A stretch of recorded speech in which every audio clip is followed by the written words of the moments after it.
ক্যাসেটটির শব্দ ধারণে এবং কম্পিউটারাইজ পরিস্ফুটনে mobile Monalisa and audio, Bagjola, Banshtala মোড়। আসসালামু আলাইকুম ওয়া রাহমাতুল্লাহি ওয়া বারাকাতুহু। হামদান কাসীরান তাইয়িবান লিল্লাহিল মালিকিল ওয়াহিদিল কাহ্হার, তাওসীফান তাওযীমান তাকরীমান বিনাআতি সাইয়্যিদিনা মুহাম্মাদিল মুখতার। আলহামদুলিল্লাহিল্লাযী জাআলা লানা বাইতাল হারাম ওয়া কিবলাতাল লিল মুসাল্লিনা ফিল লায়ালি ওয়াল আইয়াম। وهيج استياق لقائه في قلوب المؤمنين بنور المعرفات والإسلام. وعجل الصلاة وأكمل السلام على سيدنا ونبينا وشفيعنا ومولانا محمد صلى الله عليه وسلم سيد الأنام، وعلى آله وأصحابه العظام إلى يوم القيام. أما بعد، أعوذ بالله من الشيطان الرجيم. إنك لعلى خلق عظيم. قال النبي صلى الله عليه وسلم: من أحب سنتي فقد أحبني، ومن أحبني كان معي في الجنة. صدق الله مولانا العظيم. সম্মানীয় সভাপতি, আমন্ত্রিত ওলামায়ে কেরাম, সমাবেত বিভিন্ন বয়সের ধর্মপ্রাণ, দিন দরদি, জ্ঞান পিপাসু শ্রোতা মণ্ডলী, আড়ালে অবস্থিতা মা ও বোনেরা, আল্লাহ পাকের দরবারে শুকরিয়া এবং প্রিয় রাসূল সাল্লাল্লাহু আলাইহি ওয়াসাল্লামের প্রতি দরুদ ও সালাম জানিয়ে মসজিদ কমিটি এবং গ্রামের জওয়ান যুবক ভাই যাদের একান্ত প্রচেষ্টায়, আর্থিক, দৈহিক, মানসিক সহযোগিতায় এই মজলিসের ইন্তজাম হয়েছে, তাদের সকলের প্রতি আমার আন্তরিক শুভেচ্ছা ও ভালোবাসা জানিয়ে আলোচনা শুরু করছি। কোরআন শরীফে আল্লাহ বলেছেন, ইন্নাকা লাআলা খুলুকিন আযীম।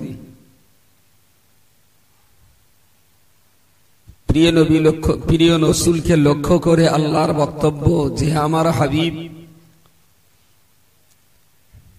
পৃথিবীর সর্বোত্তম চরিত্রের উপরে আপনাকে দাঁড় করানো হয়েছে। একেবারেই ছোট্ট একটা কথা, বিশ্বের ভিতরে যত রকমের চরিত্র আছে, আমরা এই চরিত্রকে দুটো ভাগে ভাগ করি। একটা বলি সৎ চরিত্র, আর একটা বলি দুশ্চরিত্র।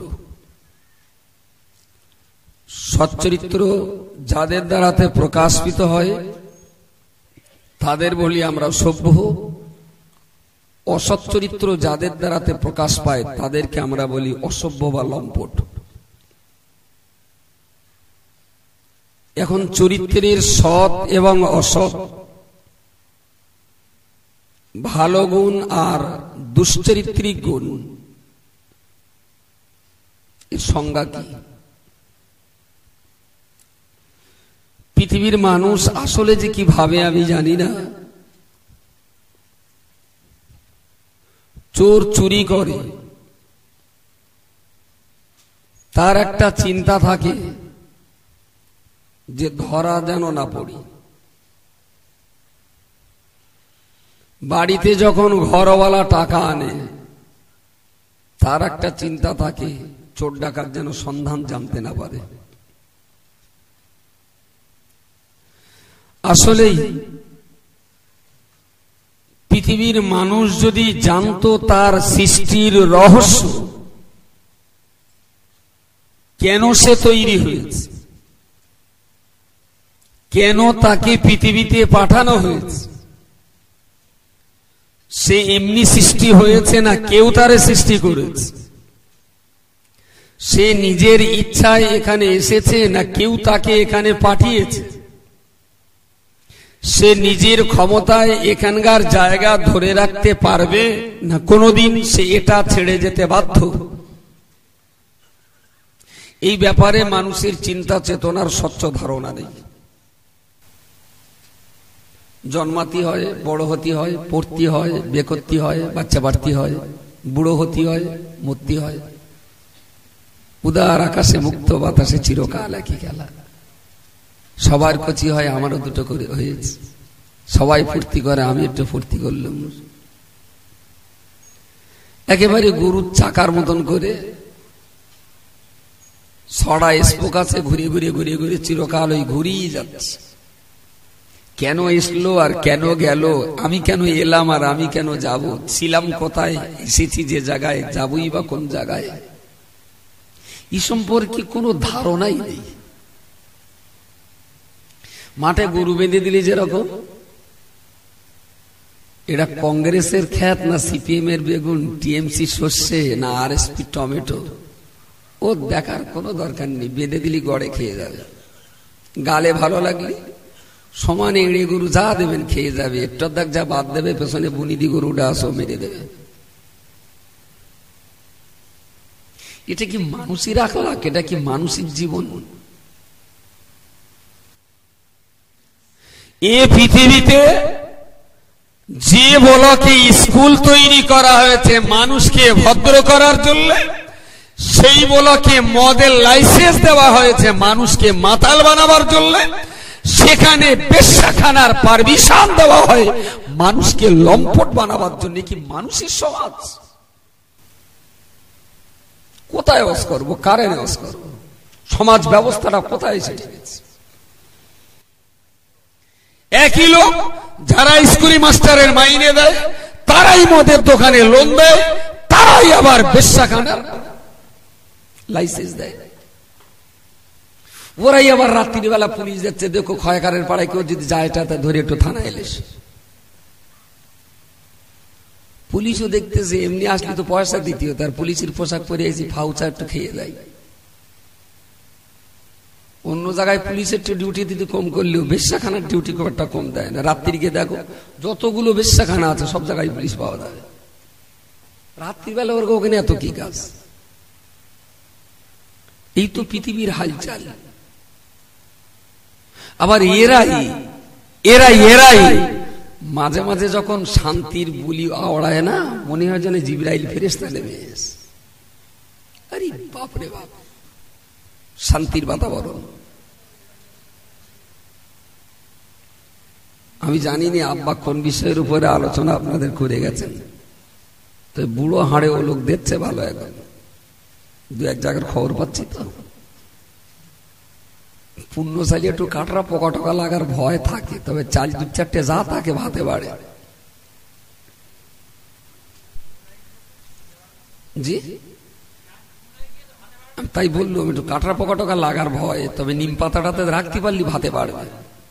জি আবার ছিলেন, কি আলোচনা করে গেছেন আমি জানি না, তবে আমি আমার যদি ছোট ছোট গুটি কত কথা বলার চেষ্টা করছি। প্রিয় নবী মুহাম্মদুর রাসূলুল্লাহ সাল্লাল্লাহু আলাইহি ওয়াসাল্লামকে আমার আল্লাহ পাক মনুষ্য সমাজে পাঠিয়ে দিলেন, গোটা দুনিয়াকে সামনে রেখে, तमाम দুনিয়ার মানুষকে সামনে রেখে রাসূলুল্লাহকে মডেল বানিয়ে বললেন, ইয়া রাসূলুল্লাহ ইয়া হাবিবাল্লাহ ইন্নাকা লাআলা খুলুকিন আযীম। तमाम দুনিয়ার ভিতরে সবচেয়ে যেটা উন্নত চরিত্র, আমি আল্লাহ যেটা উন্নত বলি, আমি আল্লাহ যে চরিত্রকে শ্রেষ্ঠ বলি, আমি আল্লাহ যে চরিত্রকে পবিত্র বলি, আমি আল্লাহ যে চরিত্রকে সভ্য বলি, সবচেয়ে উন্নত মানের চরিত্র এবং বৈশিষ্ট্যের উপরে আপনাকে দাঁড় করানো হয়েছে। আপনি হলেন পৃথিবীর শ্রেষ্ঠ সত্যবাদী, আপনি হলেন পৃথিবীর শ্রেষ্ঠ সভ্যবাদী, আপনি হলেন গোটা সমাজের জন্য সবচেয়ে স্থির মস্তিষ্ক ব্যক্তি, আপনি হলেন পৃথিবীর শান্তিকামী, আপনি পৃথিবীর সব সমস্যার সমাধানকারী। ইয়া রাসূলুল্লাহ ইয়া হাবিবাল্লাহ, দুনিয়ার জমিনে আপনাকে ঝগড়া বাঁধাবার জন্য পাঠানো হয়নি, দুনিয়ার জনগণ ঝগড়া বাঁধাবে, আপনি তাদের সমাধান করে দেবেন। পৃথিবীর মানুষেরা মদ্যপান করবে, আপনি তাদের হাত থেকে মদের গ্লাসকে কেড়ে নেবেন। পৃথিবীর মানুষেরা বেশ্যাখানায় যাবে, আপনি তাদের চরিত্র সংশোধন করে দেবেন। দুনিয়ার মানুষেরা চুরি করবে, আপনি তাদের সততার পথে ফিরিয়ে আনবেন। পৃথিবীর মানুষ আপনার অন্যরকম অসৎ চরিত্রের কাজকাম করবে, আপনাকে গোটা দুনিয়ার মডেল করে পাঠিয়ে দিলাম। পৃথিবীর মানুষগুলো যাতে মানুষ হয়, ওরা যাতে মদ খাওয়া বন্ধ করতে পারে, ওরা যাতে চুরি ডাকাতি বন্ধ করতে পারে, ওরা যাতে খুন খারাপি বন্ধ করে দেয়, ওরা যাতে জেনাবে বিচার প্রতিটা ব্যবসা বন্ধ করে, ওরা যাতে নেশাগ্রস্ত তৈরি না হয়। শান্তি দুনিয়া তৈরি করার জন্য, শান্তি সমাজ প্রতিষ্ঠা করার জন্য, তাম বিশ্ববাসীর জন্য আপনাকে শান্তির বার্তাবাহক করে পৃথিবীর জমিনে পাঠিয়ে দিলাম। জোরে সোরে বলুন সুবহানাল্লাহ। খুবই দুর্ভাগ্য, আমি ভারতবর্ষের নাগরিক হিসাবে আমি খুব গর্ব করি যে আমি ভারতের সন্তান। ছোট বয়সে মনে হতোই হাবড়া বনগা মসলন্তপুর দিক গেলি না, টুপি টুপি দেখলে মাঝে মাঝে চাচা টাচা বলতো, কি গো চাচা কোথায় যাওয়া, আমার টিটকারি টারি করতো। এখন অবশ্য কমিয়ে গেছে আগের চেয়ে অনেক। ওরা যখন ঠাট্টা টাটা করতো না, তখন মনে হতো শালা এমন কুলাঙ্গার দেশে জন্ম নিলাম যেখানে টুপিও মাথায় দেওয়া যায় না। তখন তো দাড়ি টাড়ি উঠিনি, তাই চাচা বলতো। তা আমার বাড়িটা যদি বাংলাদেশে হতো, মুসলমানের দেশ, বাড়িটা যদি পাকিস্তানে হতো, তাইলে এরকম টুপি মাথায় দেখলি লোকে তুলে আমার চুমু খেত। হিন্দুর দেশ, এরা চাচা বলতেছে, এখানে শান্তি নেই।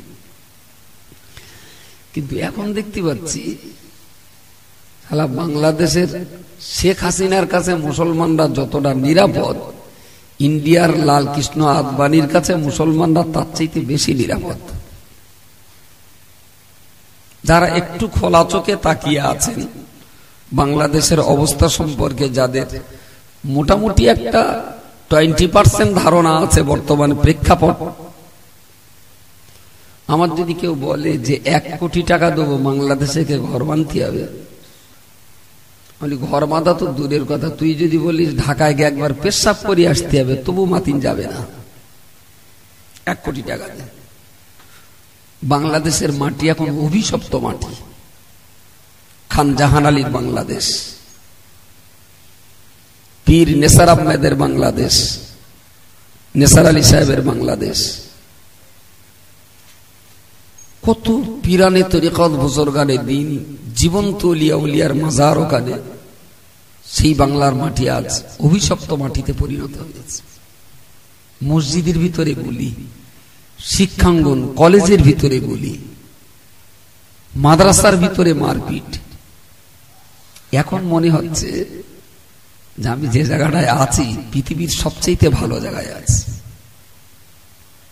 অন্তত অধিকার নিয়ে, জীবন যৌবন নিয়ে আর হিম্মত নিয়ে মদ্দা মানুষের মতন বাঁচবার যে গণতান্ত্রিক অধিকার ভারতবর্ষে টিকে আছে, পৃথিবীর অন্য কোন রাষ্ট্রে এই গণতান্ত্রিক মর্যাদা নিয়ে মুসলমানকে কতটা আছে এটা আমার কাছে সংশয়। সৌদি আরবের রাজ পরিবারের খবর আমি ভালো জানি, মিশরের গণতান্ত্রিক অবস্থা আমি ভালো জানি, ইরাকের অবস্থা মোটামুটি জানি, তিউনিসিয়া লেবাননের অবস্থা ভালো জানি। সবকিছু জেনে বুঝেই বলছি, ভারতবর্ষের নাগরিক হিসেবে আমি খুব গর্বিত। আমি খুব গর্বিত।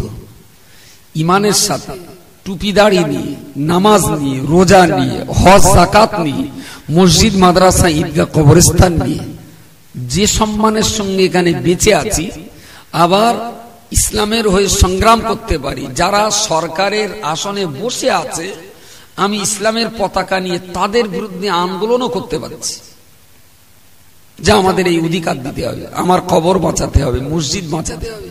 তাদের বিরুদ্ধে অধিকার আদায় করতে পারছি, তাদের বিরুদ্ধে সংগ্রাম করে অধিকার আদায় করতে পারছি। এই দৃষ্টিভঙ্গি নিয়ে বলছি আমি না মোটামুটি একটা ভালো জায়গায় আছি। আপনি কলসুরের মাটিতে আছেন, বাংলার মাটিতে বসবাস করছেন, সারা পৃথিবীর দিকে যদি আপনি তাকান, তুলনামূলক ইসলাম নিয়ে, কোরআন নিয়ে, টুপি দাড়ি নিয়ে আমাদের এই দেশ, আমাদের এই রাজ্য খুব খারাপ না, খুব ভালোই আছেন।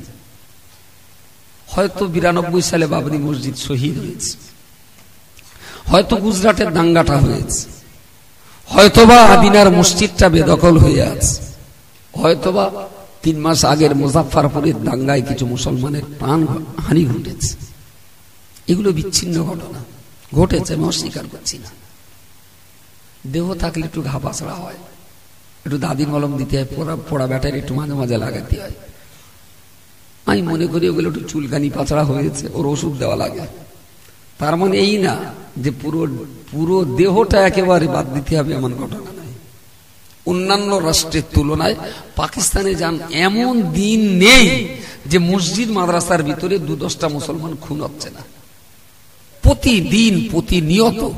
সেই তুলনায় আমাদের এখানকার মসজিদ মাদ্রাসাগুলো আলহামদুলিল্লাহ অনেক শান্তির জায়গা।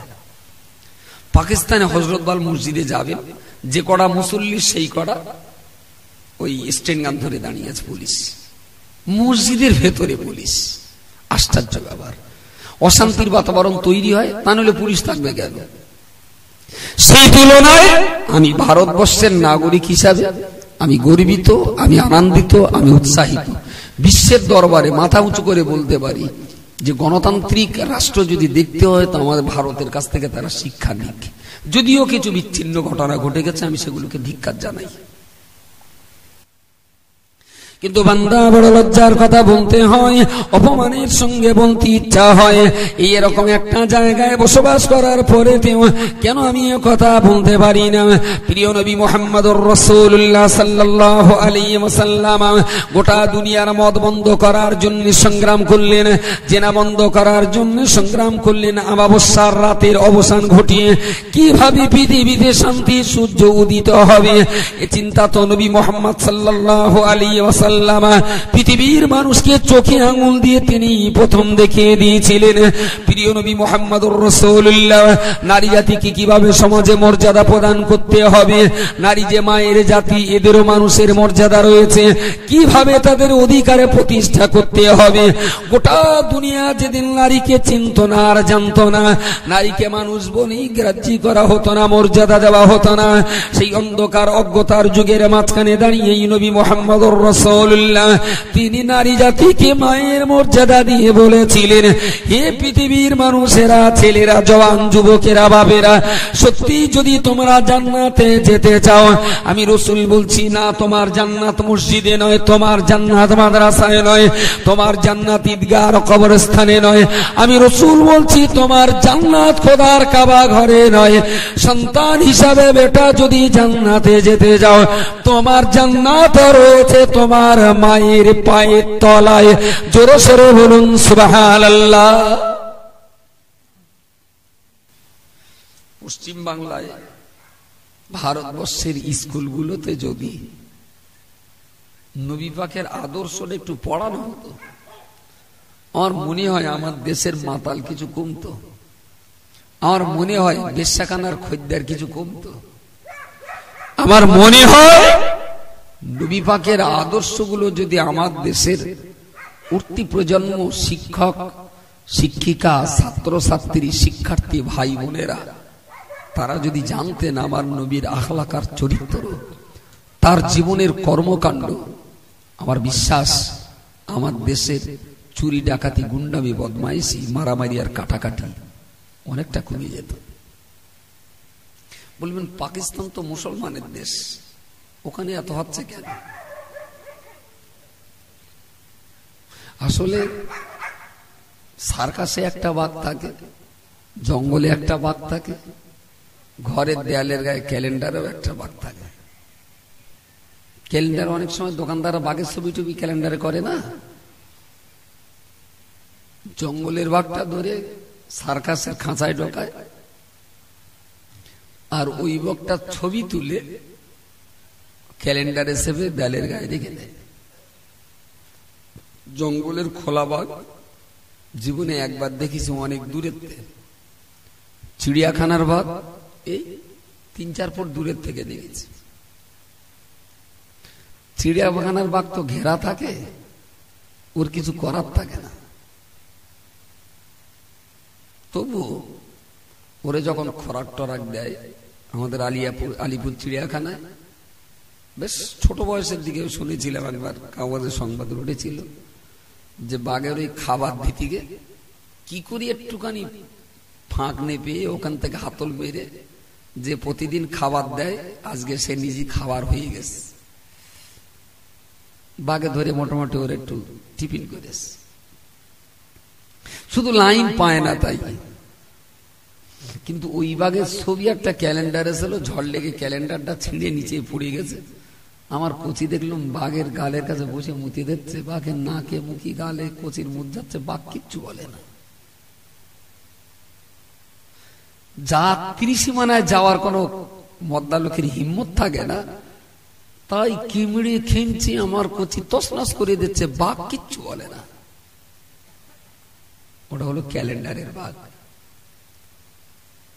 পাকিস্তান বাংলাদেশে যা মারামারি কাটাকাটি যা হচ্ছে, এরা ঠিক অরিজিনাল হযরত মুহাম্মাদের ফলোয়ার মুসলমান, যদিও এরমটা হতো না, ও হলো ক্যালেন্ডারের মুসলমান। সেই জন্য মারামারি আর কাটাকাটি হচ্ছে। তা নাহলে মিস্টার মোহাম্মদ আলী জিন্না বলেছিল, লড়কে লেঙ্গে পাকিস্তান, কায়েম হোঙ্গে আল কোরআন, যে পাকিস্তান আলাদা করে ব্যারিকেড করে কোরআন প্রতিষ্ঠা করব, সেই কোরআন প্রতিষ্ঠার রাজত্বে কি করে বেশ্যাখানা প্রতিষ্ঠা হয়। যদি হযরত মুহাম্মদ সাল্লাল্লাহু আলাইহি ওয়াসাল্লামকে মডেল করি যদি তারা রাষ্ট্রটা বানাতে পারত, নিশ্চয়ই সেই রাষ্ট্রে কখনো মদের আবগারি থাকতে পারত না, সে রাষ্ট্রে কখনো বেশ্যারা প্রতিষ্ঠা হতে পারত না, সে রাষ্ট্রে কোনোদিনের জন্য গাঁজা চুল্ল হিরোইন পাওয়া যেত না।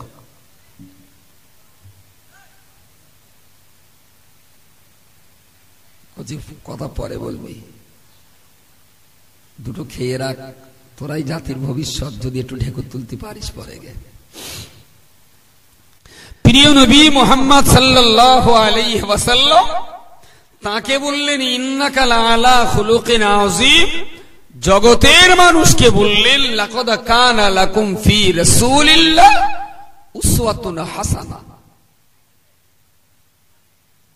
লাকাদ কানা লাকুম ফি রাসূলিল্লাহি, হে পৃথিবীর মানব মণ্ডলী, তোমাদের জন্য রয়েছে, লাকাদ কানা লাকুম, তোমাদের জন্য রয়েছে, ফি রাসূলিল্লাহি, তোমাদের নবীর ভিতরে, উসওয়াতুন হাসানাহ, সবচেয়ে ভালো আদর্শ তোমাদের জন্য রয়েছে, তোমাদের নবীর ভিতরে সবচেয়ে ভালো কর্মকাণ্ড। কি কাজ করবে, কি খাবে, কি বলবে, কোথায় ঘর বাঁধবে, কি ব্যবসা করবে, কখন পড়বে, কখন চলবে, কি কাজ তুমি দুনিয়াতে করবে, সত্য বলবে না মিথ্যা বলবে, দুধ খাবে না চূর্ণ খাবে, তোমার জীবন ধারণ করবার মতো উপযুক্ত আদর্শ আমি আল্লাহ পাক তোমাদের জন্য তোমাদের নবীর ভিতরে প্রবেশ করিয়ে দিলাম। জোরে সরে বলুন সুবহানাল্লাহ। নবীকে লক্ষ্য করে বললেন, আপনি হলেন পৃথিবীর মাটিতে সবচেয়ে ভালো চরিত্রে দাঁড়িয়ে থাকা মানুষ। পৃথিবীর মানুষগুলোকে বললেন, অনুসরণ যদি করতে হয় মুহাম্মাদের অনুসরণ করবে, ডান হাত দিয়ে খাবে না বাঁ হাত দিয়ে খাবে, এ শিক্ষা মুহাম্মদ তোমাদের দিয়ে দেবে। তুমি একটা মেয়ে শাড়ি পরবে না জিন্সের প্যান্ট পরবে, এ শিক্ষা মুহাম্মাদের কাছ থেকে নিতে হবে। তুমি একজন চাকরিজীবী, বেলা 12টায় যে 9টায় সই করবে কিনা, এ শিক্ষা মুহাম্মাদের কাছ থেকে নিতে হবে। তুমি একজন টিকিট মাস্টার, ঘুষ খাবে কিংবা খাবে না, এ শিক্ষা মুহাম্মাদের কাছ থেকে নিতে হবে। তুমি একজন যোগ্য পিতা, মেয়ের হকটা নষ্ট করে ছেলের নামে সব জমিটা লিখে দেবে কিনা, এ শিক্ষাটা মুহাম্মাদের কাছ থেকে নিতে হবে। গোটা জীবনের শিক্ষাটা তোমরা মুহাম্মাদের কাছ থেকে নেবে। লাকাদ কানা লাকুম ফি রাসূলিল্লাহ। যদি অনুকরণ করার ইচ্ছা হয় মুহাম্মাদের অনুকরণ করো, আর যদি মনে করো না কারোর অনুকরণ করবো না, তাহলে নিজের যুদ্ধ মতন চলো। আর যদি মনে হয় না অনুকরণ একটা করে তো করতেই হয়, যদি অনুকরণ করতে হয়, জেরক্স যদি করতে হয়, তো মোহাম্মদকে জেরক্স করিস। আর যদি মনে করবি না, হাতে লেখা লিখে দিস। বলুন, পৃথিবীতে কার অনুকরণ করবেন? গান্ধীজির অনুকরণ নেভার। গান্ধীজির জীবনের সব আদর্শ মানবতার পক্ষে, সব আদর্শ তিনি দেখাতে পারেননি। নেপোলিয়ন বোনাপার্ট কমপ্লিট ব্যক্তিত্ব নন, কার্ল মার্কস কমপ্লিট ব্যক্তিত্ব নন, স্টেলিন লেনিন মানব আদর্শের কমপ্লিট ব্যক্তিত্ব নন, চেঙ্গিস খান হিটলার কমপ্লিট ব্যক্তিত্ব নন, নজরুল ইসলাম রবীন্দ্রনাথ মুস্তফা সিরাজরা কমপ্লিট ব্যক্তিত্ব নন, আচার্য জগদীশ চন্দ্র বসু প্রফুল্ল সেন মাতঙ্গিনী হাজরা কমপ্লিট ব্যক্তিত্ব নন। এমন একজন মডেল করে দেব যে আমি যদি রাখাল হই, তার কাছ থেকে আমার মাল মশলা পেয়ে যাব। আমি যদি মাস্টার হই, তার কাছ থেকে আমার খিদে মিটে যাবে। আমি যদি ডাক্তার হই, তার কাছ থেকে আমার খিদে মিটে যাবে। আমি যদি বৈজ্ঞানিক হই, তার কাছ থেকে আমার খিদে মিটে যাবে। আমি যদি কৃষি বিজ্ঞানী হই, তার কাছ থেকে আমার খিদে মিটে যাবে। আমি যদি লেখক সাহিত্যিক কবি হই, তার কাছ থেকে আমার খিদে মিটে যাবে। এমন একজন কমপ্লিট ব্যক্তিত্ব, যিনি বৈজ্ঞানিক থিওরি দেবেন, যিনি চিকিৎসা থিওরি দিবেন, যিনি চাষের লাইন বলে দেবেন, যিনি শিক্ষার লাইন বলে দেবেন, যিনি দাম্পত্য জীবনের সূত্র বলে দেবেন, যিনি গার্হস্থ্য জীবনের নীতি নির্ধারণ করবেন, যিনি পারিবারিক জীবনের আদর্শ শিক্ষা দেবেন, যিনি রাজনৈতিক জীবনের মূল্য নির্ধারণ করে দেবেন, যিনি রাষ্ট্রীয় জীবনের সমাজ পরিকল্পনার মাতব্বরদের শিক্ষা দিতে পারবেন। একেবারেই মানব জীবনের যতগুলো দিক আছে, প্রত্যেকটা দিকের নীতি নির্ধারণ করবার মতন কমপ্লিট ব্যক্তিত্ব পৃথিবীবাসী একজনকেই পেয়েছিলেন। তিনি হলেন নবী মুহাম্মদুর রাসূলুল্লাহ সাল্লাল্লাহু আলাইহি ওয়াসাল্লাম। গায়েব জোরে বলছি, ইতিহাসগুলো খুলুন, কেতাবগুলো পড়ুন। চেঙ্গিস খানকে পড়ুন, মোহাম্মদকেও পড়ুন, হিটলারকে পড়ুন, মোহাম্মদকেও পড়ুন, গান্ধীজিকে পড়ুন, মোহাম্মদকেও পড়ুন। Hitler, Genghis Khan, Gandhiji, Napoleon Bonaparte, ওদিকে আপনার হেগেল, স্টেলিন, লেনিন, কার্ল মার্কস, এদেরকেও পড়ুন। পড়তে দোষ কি? একদিকে মুহাম্মদ সাল্লাল্লাহু আলাইহি ওয়াসাল্লামকে রাখুন, আর মুহাম্মদ সাল্লাল্লাহু আলাইহি ওয়াসাল্লামকে দেখে পাশাপাশি এদেরকেও রাখুন। দেখে দুটো যাচাই করুন যে এইটা কতটা ঠিক আর এইটা কতটা ঠিক। খোদার কসম করে বলছি, ওর যদি মাথা বিগড়ে না যায়, ও যদি মেন্টাল হসপিটালের বেডের উপযুক্ত পেশেন্ট না হয়, দুটো লাইফ হিস্ট্রি পড়ে ওকে মুহাম্মাদের লাইফ হিস্ট্রি মুহাম্মাদকে পাবে না, তো রাসূলুল্লাহর জীবনীর ওই বইটাকে চুমু খাওয়া ছাড়া ওর কোনো পথ থাকবে না। তা সে হিন্দু হোক আর মুসলমান হোক। কিন্তু দুর্ভাগ্য, আমাদের অন্ধকারে রাখা হয়। পুরোপুরি ভাবে আমাদেরকে মুহাম্মদ সাল্লাল্লাহু আলাইহি ওয়াসাল্লাম সম্পর্কে জানতে দেওয়া হয় না, মোটেই জানতে দেওয়া হয় না। ইতিহাসে বোধহয় ক্লাস 3 পড়ে একটা রয়েছে, হযরত মুহাম্মদ বলে নিচে লেখা রয়েছে, এশিয়া মহাদেশের মক্কায় জন্মগ্রহণ করে 570 খ্রিস্টাব্দে। ছোট বয়সে তার আব্বা মা মারা যায়। চাচা পৃথিব্য আবু তালেবের কাছে লালিত পালিত হন। ছাগল চড়িয়ে জীবিকা নির্বাহ করতেন। মাঝ বয়সে যে খাদিজার ব্যবসার দেখভাল করেন, খাদিজা তাকে বিয়ে করেন। তিনি মাঝে মাঝে একাগ্র চিত্তে ধ্যানমগ্ন হওয়ার জন্য গারে হেরা নামিয়ে হেরা পর্বতে বসে সাধনা করতেন। তারপরে ধর্ম প্রচারে আত্মনিয়োগ করলেন। মক্কার মানুষেরা তাকে মারপিট করত। তিনি মক্কা থেকে মদিনায় হিজরত করেন। মদিনায় যে 10 বছর বেঁচে থেকে 63 বছরে মারা গেলেন। এত বড় একজন মহান ব্যক্তিত্বকে 18 লাইনে শেষ। আচ্ছা, কি দরকার ছিল ওই জায়গাটায় দেওয়ার? মহাসাগরে করিয়ে দেওয়ার কোনো দরকার ছিল? এই ক্লাস 1 থেকে এমএ পর্যন্ত একটা বাচ্চা হযরত মুহাম্মদ সম্পর্কে এইটা জানবে, অনেকটা করে জানবে। কোথায় জানবে না? 11-12 ক্লাসে বাংলা সাহিত্যের ইতিহাস পড়তে হবে। বিরাট বিরাট জানতে পারবে। কি জানতে পারবে? শ্রীকৃষ্ণের লীলা খেলা, হ্যাঁ সত্যি লীলা খেলা, সাংঘাতিক লীলা খেলা। মেয়ে লোকেরা যখন কাপড় চোপড় উপরে খুলে গোসল করতে নামবে, ভদ্রলোক কাপড় চাপড় গুলো দলাসলা করে বগল দাবায় নিয়ে গাছের ডালে বসে থাকবে। পড়েছেন বইতে? কথা বলে, বইতে পড়ানো হয় না? দ্যাট ইজ লীলা খেলা। লীলা আর খেলা, লীলা মানে যে কি আমার ডিকশনারি খোঁজা হয়নি, এগুলো খুঁজে ভালো করে শব্দ দুটো চিপগিয়ে চিপগিয়ে বোঝার দরকার আছে যে লীলা খেলা কারে কয়। পড়ানো হবে কি? পঞ্চপাণ্ডব যুদ্ধ করে কিছু একটা জিতে এলে মারে বলল, মা আমরা একটা পুরস্কার পেয়েছি। মা বলল, বাবা যা পেয়েছো 5 ভাই ভাগ করে খেয়ে। বলে মায়ের নির্দেশ লঙ্ঘন করা যাবে না। 5 ভাই মিলে কি পেয়েছিল জোরে বলে? 5 ভাই একটা জিতে এনেছিল না, কি ডাবনানের কোল দ্রৌপদী। মান নসিহত 5 ভাই মোটামুটি মিলে জুলি খেলো। কেউ নুন দিয়ে খেলো, কেউ কাঁচা খেলো, কেউ সেদ্ধ করে খেলে, কেউ বাসি করে খেলো। পড়াবো। আচ্ছা, এইসব পড়ি শুনে ছেলে পিলে নিজেরা যদি একটু লীলা খেলা দেখায় তাতে কি বড্ড দোষ? পড়তিস তুই, তা দেখাবে ডাকি? খাবে চুল্লু আর ঢেকুর তুলবে দুধের, ওই কখনো হয়? যে যা খাবে সে তাই ঢেকুর তুলবে? এদেরকে পড়ানো হবে রামকৃষ্ণ, এদেরকে পড়ানো হবে শ্রীকৃষ্ণ, এদেরকে পড়ানো হবে স্বামীজি, এদেরকে পড়ানো হবে ভগিনী নিবেদিতা, এদেরকে পড়ানো হবে হিটলার আর চেঙ্গিস খান, এদেরকে পড়ানো হবে নেপোলিয়ন বোনাপার্ট। গোটা দুনিয়ার বিরাট একটা ইতিহাস পড়ানো হবে। এরা সবাইকে জানতে পারে, কিন্তু মোহাম্মদকে জানতে দেওয়া হবে না। মোহাম্মদের সমাজ জীবন জানতে দেওয়া হবে না, দাম্পত্য জীবন জানতে দেওয়া হবে না, পারিবারিক জীবন জানতে দেওয়া হবে না, রাষ্ট্রীয় জীবন পড়তে দেওয়া হবে না, সমাজ জীবনে জানতে দেওয়া হবে না। এরা অনেক কিছু জানবে।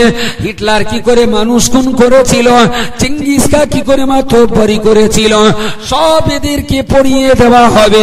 কিন্তু মোহাম্মদ কি করে সমাজ জীবনে শান্তি প্রতিষ্ঠা করেছিল, মদের আবগারি কি করে বন্ধ করেছিল, মানুষ খুন করা কি করে বন্ধ করেছিল, নারী ধর্ষণ কি করে বন্ধ করেছিল, এ শিক্ষাগুলো আমার সমাজের কি হিন্দু কি মুসলমান কাউকে পড়তে দেওয়া হবে না। কারণ ভিতরে একটা ভয় রয়েছে, ও শিক্ষা যদি মুসলমানেরা পেয়ে যায় তাহলে ওরা তুলনামূলক বিচার করে বলবে আমার মোহাম্মদ পৃথিবীতে শান্তি এনেছে, মুসলমানদের বুকটা বাঁচাতে হবে।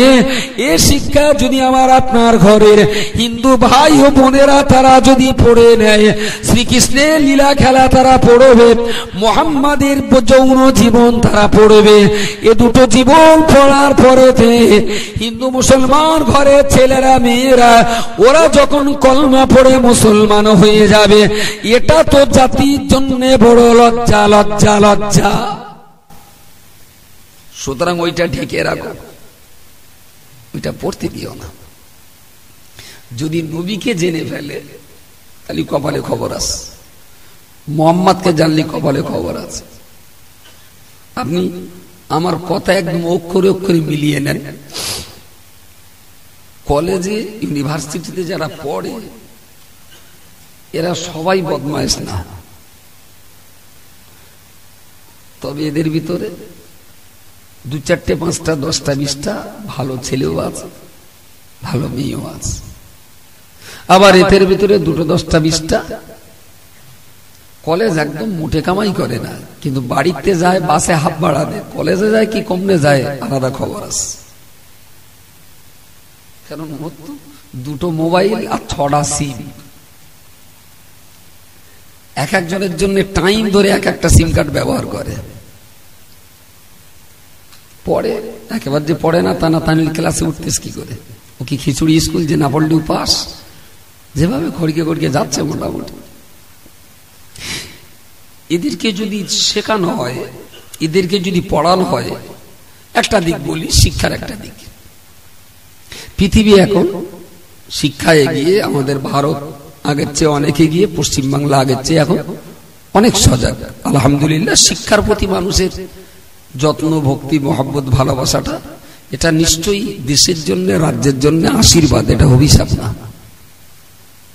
কিন্তু প্রশ্ন একটা মনে এসেই যায় যে পুঁথিগত বিদ্যা যদি বাস্তবে রূপায়ণ ঘটানো না হয়, সেই পুঁথিগত বিদ্যার কি দাম থাকতে পারে?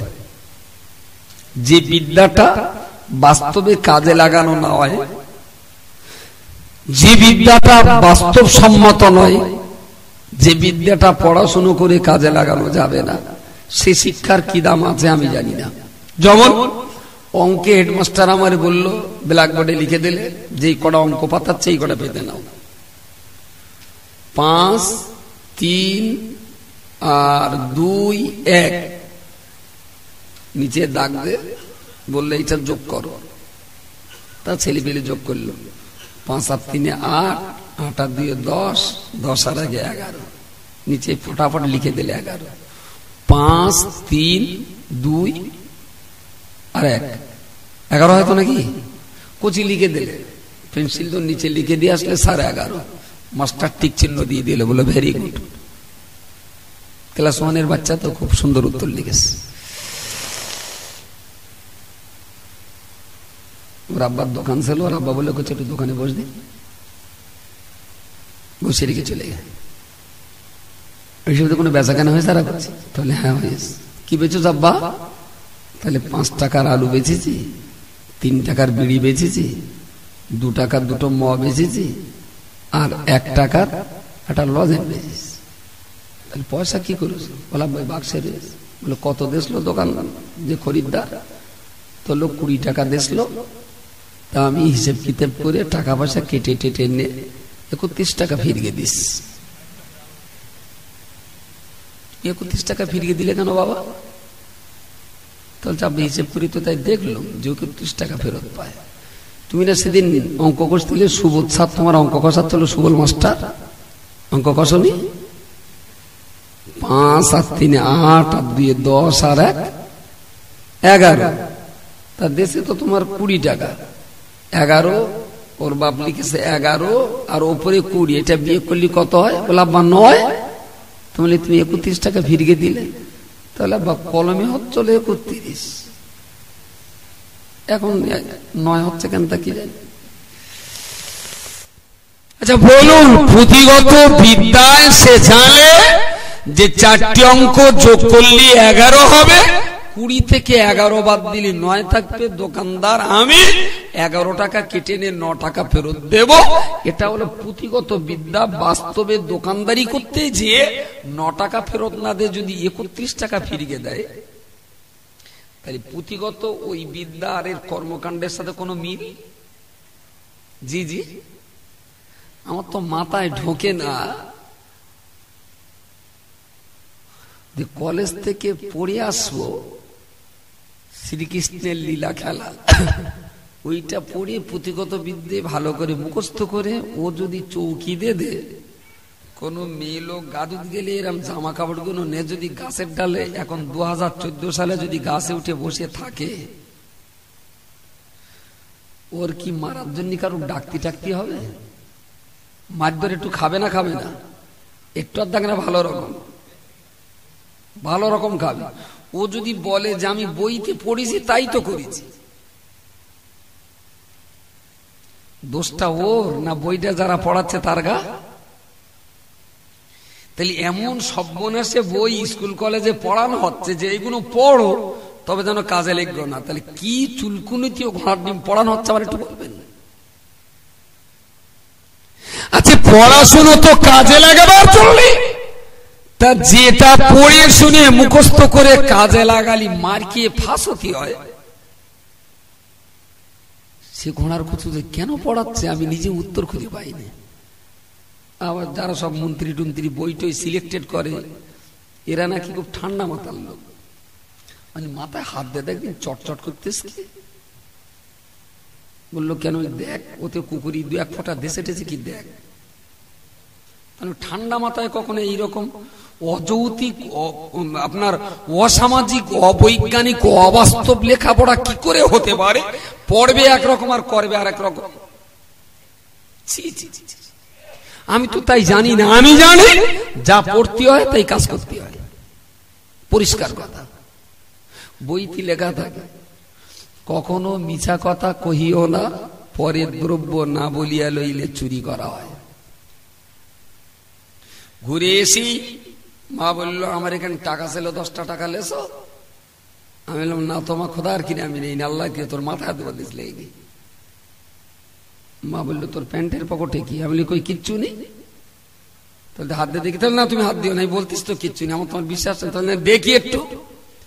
আমি পারবো কেন, জোর করে ভেতর হাত দিয়ে টাকা পেয়ে গেছে, 50 টাকার নোট। তাহলে এই শয়তান মিথ্যে কথা বললি, তোর বই তুই সকালে পড়িয়ে দিলুম যে কখনো মিশে কথা বলতে নি।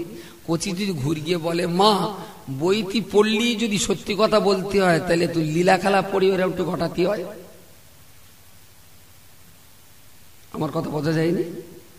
লীলা খেলায় তো পড়ুল যে পুরস্কার পেলি 5 ভাই ভাগ করে খাতি হয়। এখন একটুখান করে দেখবো, একটা বে করে 5 ভাই সমানে ভাগ করে খাই। সমাজ ওদের আর মার্কেটে উঠতে দেবে? কোন 5 ভাই মিলে যদি একটা মেয়ে লোকের বে করে যদি সংসার করে, এই কথা যদি জানাজানি হয় কলসুর গ্রামে ওর বাস হবে? একটু কথা বলবেন। পড়ো, মুখস্থ করো, লেখো, পাস করো, পরীক্ষায় পাস করো, ক্লাসে ওঠো, তবে জীবনে কাজে লিখবে না। তা কি চুলকুনিতে পড়াচ্ছিস আমার একটু বলবি? কি আশ্চর্য ব্যাপার! আমি জানি না যে সভ্য সমাজেও এখনো যে এরকম গাছ বাঁদর বাস করে, আমার জানা ছিল না। বাঁদর জানি বাস করে জঙ্গলের ভেতরে, বাঁশ বাগানে, পার্লামেন্টে, রাইটার্স বিল্ডিং এ, মহাকারণেও যে বাঁদর বাস করে আমার জানা ছিল না। আমি ঘরে তোদের কথা বলছি রে, মাইক বেঁধে কথা বলছি, হিম্মত থাকে আমার সঙ্গে লাগবে। কি যুক্তিতে এইগুলো পড়ানো হয়? আল্লাহর বান্দা মনে রাখো না, প্রিয় নবী মুহাম্মদুর রাসূলুল্লাহ সাল্লাল্লাহু আলাইহি ওয়াসাল্লাম এমন একজন বিশ্ববৈজ্ঞানিক, এমন একজন সর্বশ্রেষ্ঠ সমাজসেবী, এমন একজন জনদরদী, এমন একজন সমাজ কল্যাণকামী। গোটা পৃথিবী তার কাছে ঋণী, তামাম দুনিয়া তার কাছে ঋণী।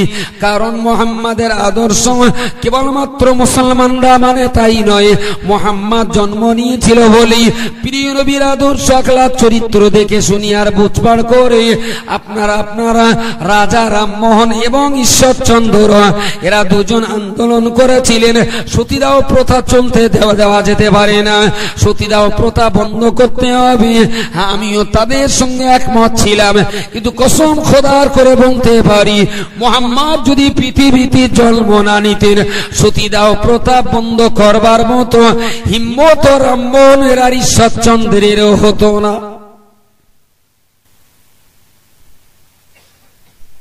বিদ্যাসাগর ভাই, বর্ণ পরিচয়টা তার লেখা।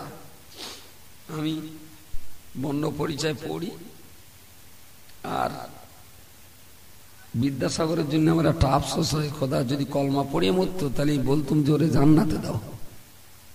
ওই বেচারা বই লিখে গেল, আর সেই বই পড়ে বাংলা ভাষা শিখলাম, আর সেই বাংলা ভাষা নিয়ে বক্তৃতা করছি। ও ক পড়ে লোকটার বিরাট অবদান, বিরাট অবদান। বাঙালি জাতির পিছনে ঈশ্বরচন্দ্রের অবদান, বিদ্যাসাগরের অবদান জীবনে ভোলার মতো না।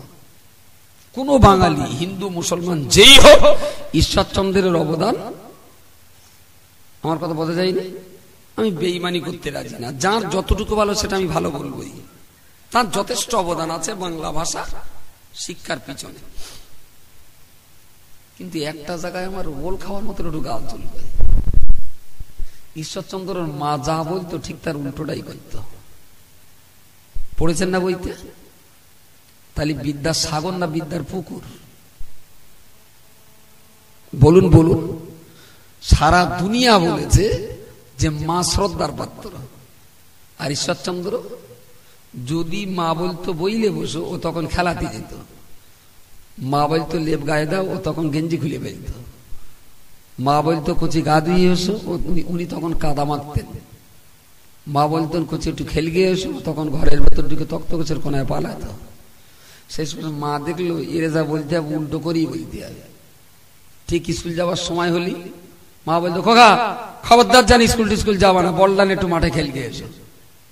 ঈশ্বরচন্দ্র ব্যাগটা ঘাড়ে ঝুলিয়ে পো করে স্কুলে দৌড়ে গেল। এখন যে গাড়ির ব্যাক ফ্রন্ট গিয়ার নেই সে গাড়ি এখন যদি মনে করি বাগজলার দিকে যাবো তাহলে বেড়া চাপার দিক মুখ করে দাঁড় করে গিয়ে গিয়ার মারতে হবে। যখন ফ্রন্ট গিয়ার নিই যখন তাহলে ওজন করে দিতে হবে, যা পিসকে বাগজলায় উঠে যাবে।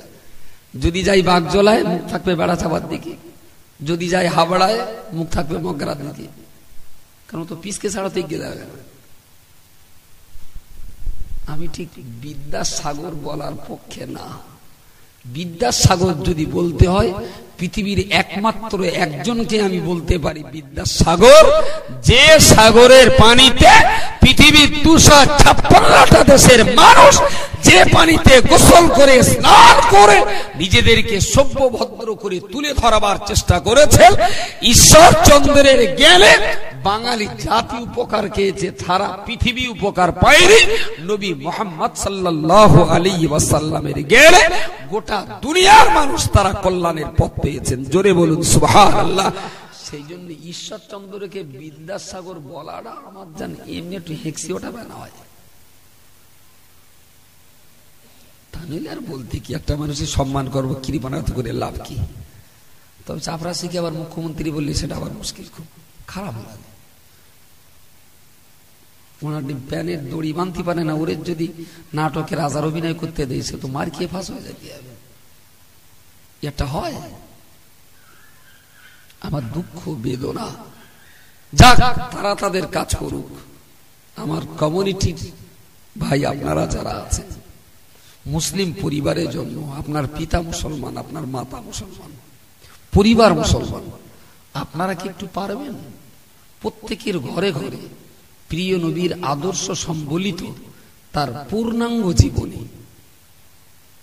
রাসূলুল্লাহর জীবনীটাকে ভাগ করে করে বই লেখা হলো। হযরত মুহাম্মদ সাল্লাল্লাহু আলাইহি ওয়াসাল্লামের সমাজ জীবন, তার যুদ্ধ নীতি, তার রাষ্ট্রীয় নীতি, তার দাম্পত্য জীবন, তার পারিবারিক জীবন, তার ব্যবসায়ী জীবন, তার আপনার ধর্মীয় জীবন, সমস্ত দিকটা আলাদা আলাদা করে সমাজ এখন বই বেরিয়েছে। কি সুন্দর সেই সব পড়াগুলো, লেখাগুলো যদি আপনারা অন্তত একটু পড়েন। অন্যেরা আমার নবীকে জানলো না, সরকারি ভাবে আমাদেরকে তাদেরকে সবাইকেই বঞ্চিত করা হচ্ছে এই মহামানবটাকে জানার জন্য। অন্তত আপনারা তো ঘরের মানুষ, আপনারা যদি একটু কমপ্লিট রূপে আমার নবীকে বুঝতে পারেন, জানতে পারেন, চিনতে পারেন, তাহলে আমার মনে হয় আপনাদের দ্বারাতেও একটা সভ্য সমাজ প্রতিষ্ঠার অনেক রসদ যোগানো সম্ভব। বলবেন ওরা মুহাম্মদ সাল্লাল্লাহু আলাইহি ওয়াসাল্লামকে জানতে বুঝতে দেয় না, কেন? কেন দেয় না আমি জানি না, আমার কারণ ঠিক জানা নেই। তবে একটা কথা মনে হয় মাঝে মাঝে, এইটাই মনে হয়, এখানে একটা মোমবাতি, এখানে একটা সেই ছোট বয়সে দেখছি আমবাগান চৌকি দেওয়ার এরম লম্বা ডান, এখানে একটা ছোট্ট কৌটো, তার মাঝখানে একটা বাতি, আর ওই তার মানে ওই ডগি মুরগির ডিম মতন এরকম একটা কাঁচ, ওরে কি বলে টিম টিমে, একটা মোমবাতি, একটা জোনাকি, একটা টিমটিমে, একটা হারিকেন, আর একটা ওই হাজারবাতি, এই সব যেখানে জ্বলতেছে, আর ইতিহারা বিরাট ফুলে মোটা হচ্ছে।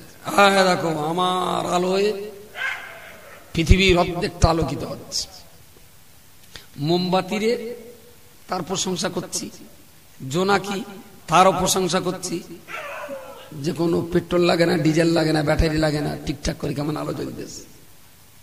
এরা হাজারবাতি, এরা টিমটিমে, এরা টেবিল, এটা হারকেল, এটা টেবিল ল্যাম্প, সবার প্রশংসা করছি করছি করছি, সবারই প্রশংসা করি। কিন্তু যদি বাই চান্স ওখানে যদি 10,000 পাওয়ারের একটা মেটাল হ্যালোজিন যদি এনে দাঁড় করানো হয়, এরা মোমবাতি, টেমি, লম্প, টিমটিমে, হাজারবাতির যারা প্রশংসা করছিল, সেই মাঝখানে যদি 10,000 পাওয়ারের যদি একটা মেটাল হ্যালোজিন যদি জ্বলে, তাহলে এদের আলো আর দেখা যাবে?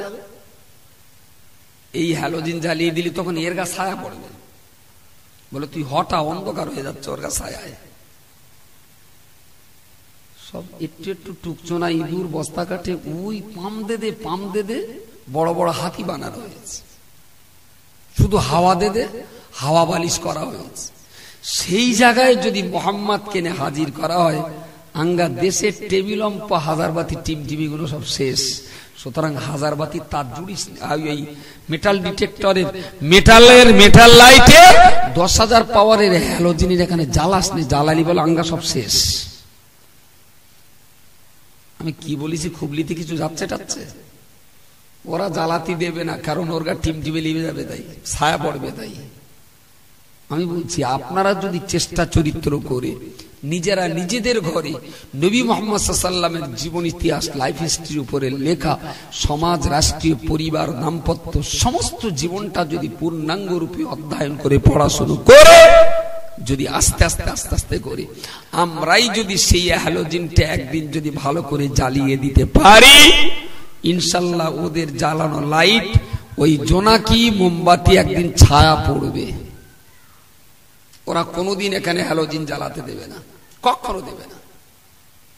আমাদেরকে তৈরি হতে হবে, ঘরের থেকে সামলে উঠতে হবে, তাহলে একদিন বিজয়ের পতাকা উড়বে ইনশাল্লাহ। সর্বশক্তি দিয়ে আমরা প্রিয় নবীর আদর্শগুলোকে পৃথিবীর বুকে বাঁচিয়ে রাখবার চেষ্টা করব, এটা আমাদের অঙ্গীকার হওয়া উচিত।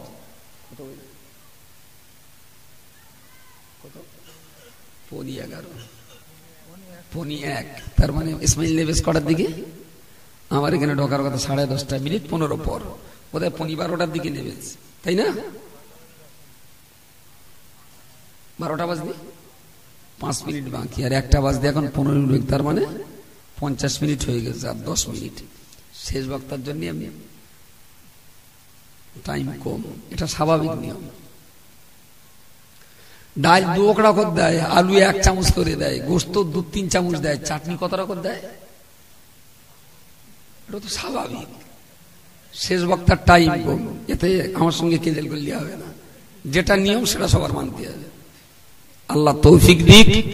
আমি এত সময় ধরে নবীর আদর্শ খুলে বলিনি, শুধু উৎসাহ দিচ্ছি যে আমার জাতি যাতে নবীকে নিয়ে একটু নাড়াচাড়া করে। একটা দিকের কথা বলি, সমাজ জীবনে একটা ছোট্ট কথা বলি।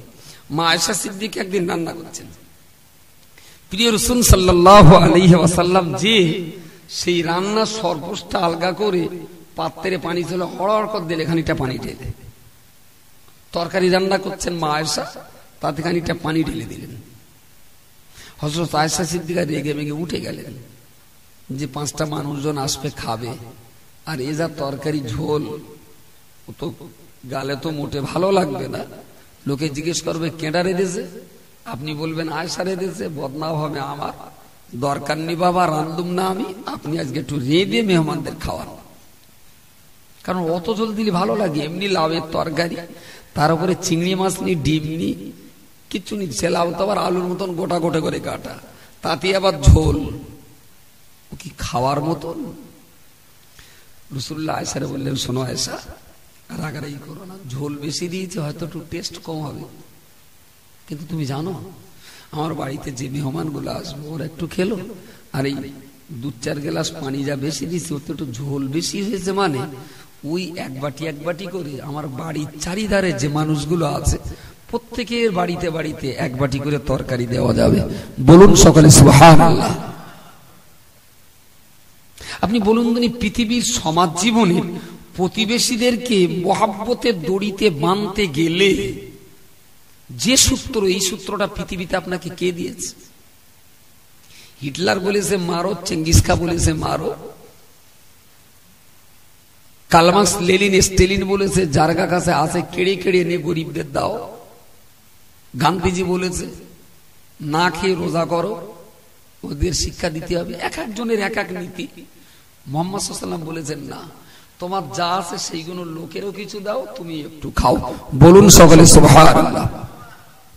প্রিয় নবী আমার হাদিস শরীফে বললেন, ওয়াসিল রহিমাকা ফাইন্নাহু ইউবারাকু লাকা ফিল মালি ওয়াল উমরি।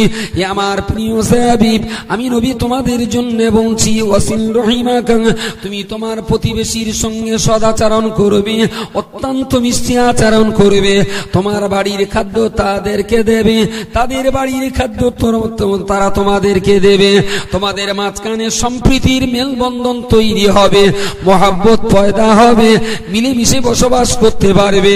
প্রতিবেশীর সঙ্গে যদি সুসম্পর্ক বজায় রাখতে পারো, ফাইন্নাহু ইউবারাকু লাকা ফিল মালি ওয়াল উমরি, প্রতিবেশীর সঙ্গে সৎ সম্পর্ক যদি বজায় করতে পারো, আল্লাহ পাক তোমার জীবনে, তোমার মাল, তোমার ধনে আমার আল্লাহর পক্ষ থেকে আল্লাহ বরকত নসিব করে দেবেন।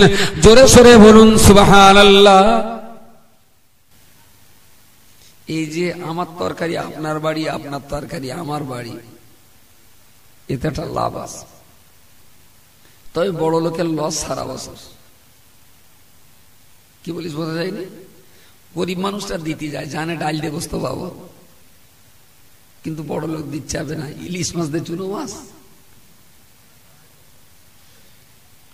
ফেরামাঠ একটা আছে, ঠিক দেয়ালের এপাশে আমার বাড়ি, ও পাশে আপনার বাড়ি। আপনার বাড়িতে রান্না হচ্ছে শাক আর ডাল, আমার বাড়িতে রান্না হচ্ছে গোস্ত আর বাগদা চিংড়ি। শাক আর ডালির কোনো গন্ধ টন্ধ দেয়ালের ওপাশে যাবে? জি জি। কিন্তু এ পাশে যখন তেল পাক করে পেঁয়াজ দিয়ে আদার রস আর রসুনের কলজে থেতো করে দিয়ে যখন গোস্ত চাপাবে, অন্তত 50 ধাপ দূরেতে বোঝা যাবে জোড়া চড়ি গেছে, চড় করে উঠবে। আর সেই সঙ্গে একটা ঝাঁঝও লাগবে, একটু যদি উল্টো পাল্টা লেগে যায় 2-4টে লোকের কাশতিও হবে। এ তো পাঁচিল টপকে ওধারে যাবে।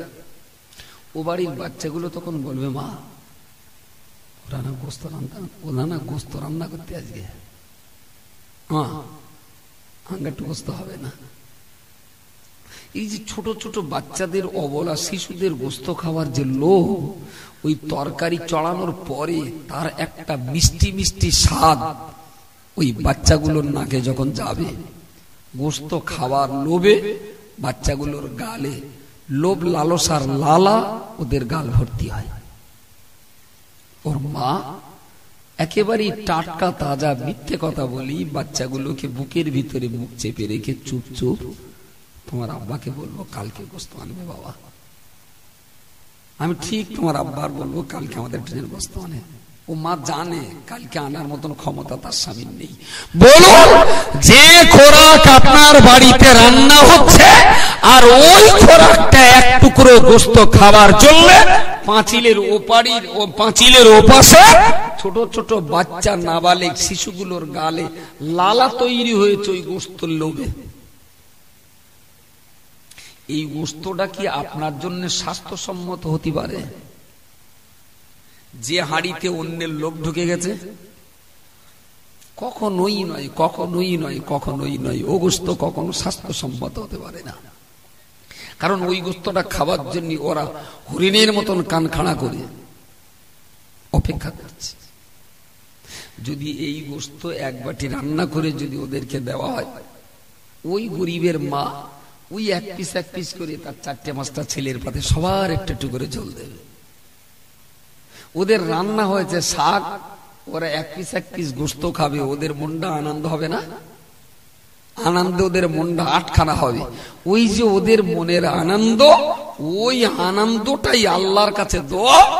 আগে মাসে 3 বার গোস্ত খেতে, এই বাচ্চাগুলোর মনের আনন্দকে আল্লাহ কবুল করে নিয়ে মাসে আপনাকে 13 বার গোস্ত খাওয়াবে।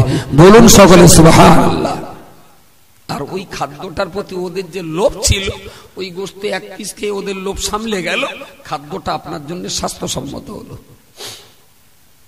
আমি জানি ওরা পালন শাক দেবে, ওরা ডাল দেবে, দেখ না ডাল, আমার এক বাটি গোস্ত যাক না তাদের বাড়ি। এটা একটা দিক। ক্ষতির হাত থেকে বাঁচলেন, দোয়াটা পেলেন। 2 নম্বর দিকটা কি হলো? হঠাৎ করে দুপুরে যদি বাড়ি জামাই আসে, আমার বাড়ির বেগুন, এরগা বাড়ির এক বাটি ডাল, ওরগা বাড়ির একটু সজনে শাক, আর এরগা বাড়ির একটু চারা পোনা মাছ, আমার বেগুন 4 বাড়িতে 4 বাটি দিয়ে দিলুম, আর ওদের 4 বাড়ির থেকে শাক ডাল আর একটু পোনা মাছ যা এলো, ওই দিয়ে যদি জামার ভাত দিয়ে একরকম রেঁধে 4 রকম তরকারি দিয়ে জামার ভাত দেওয়া যাবে। ভুল বলিছি আমি? প্রতিদিন তো আদান প্রদান হবে। যদি প্রতিবেশীর সঙ্গে সম্পর্ক ভালো থাকে, যে কোনো পরিস্থিতির মহড়া যখন তখন দেওয়া যায়। রাসূল বললেন, আয়েশা তুমি রাগ করছো কেন? হয়তো তরকারিটা খেতে একটু মজা কম লাগবে, কিন্তু সবার তো 1 বাটি করে দেওয়া যাবে, সবাইকে দে তুই খেতে হয়। বলুন দিন, পৃথিবীর কোন লোকটা নিজের তরকারিতে ঝোল বাড়িয়ে প্রতিবেশীদের বাড়িতে 1 বাটি করে দেওয়ার শিক্ষা দিয়েছে? আমি কেন বলছি? নবীকে নিয়ে জানুন, নবীকে নিয়ে শিখুন, নবীকে নিয়ে বুঝুন। দুর্ভাগ্য আমাদের, আমরা নবীর সেই আদর্শপূর্ণ জীবনী আমরা কাজে লাগাতে পারছি না, জানিও নে, বুঝিও নে, জানার চেষ্টাও করিনি, আর আমাদের শিক্ষা ব্যবস্থা আমাদেরকে জানতেও দেয়নি। তবে ওরা আমাদের জানতে দেবে না, পিপাসার টানে কলের কাছে ছুটে গিয়ে আমাদের পানিটা খাতে হবে, এরা আমার গালে তুলে দেবে না। আল্লাহ আমাদের সুমতি দিক, বুঝবার মতন তৌফিক দিক। সকলে আসুন প্রিয় নবীর দরবারে দাঁড়িয়ে দাঁড়িয়ে একটু সালাম পড়ে নি। ইয়া নবী,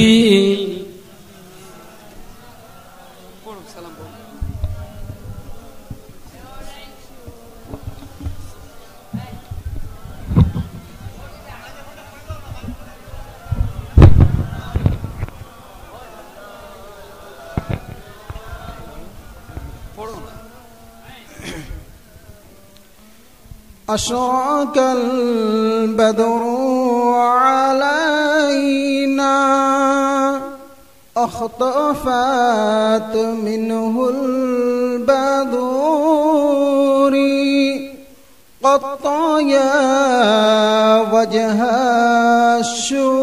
الشرور يا نبي سلام عليك يا رسول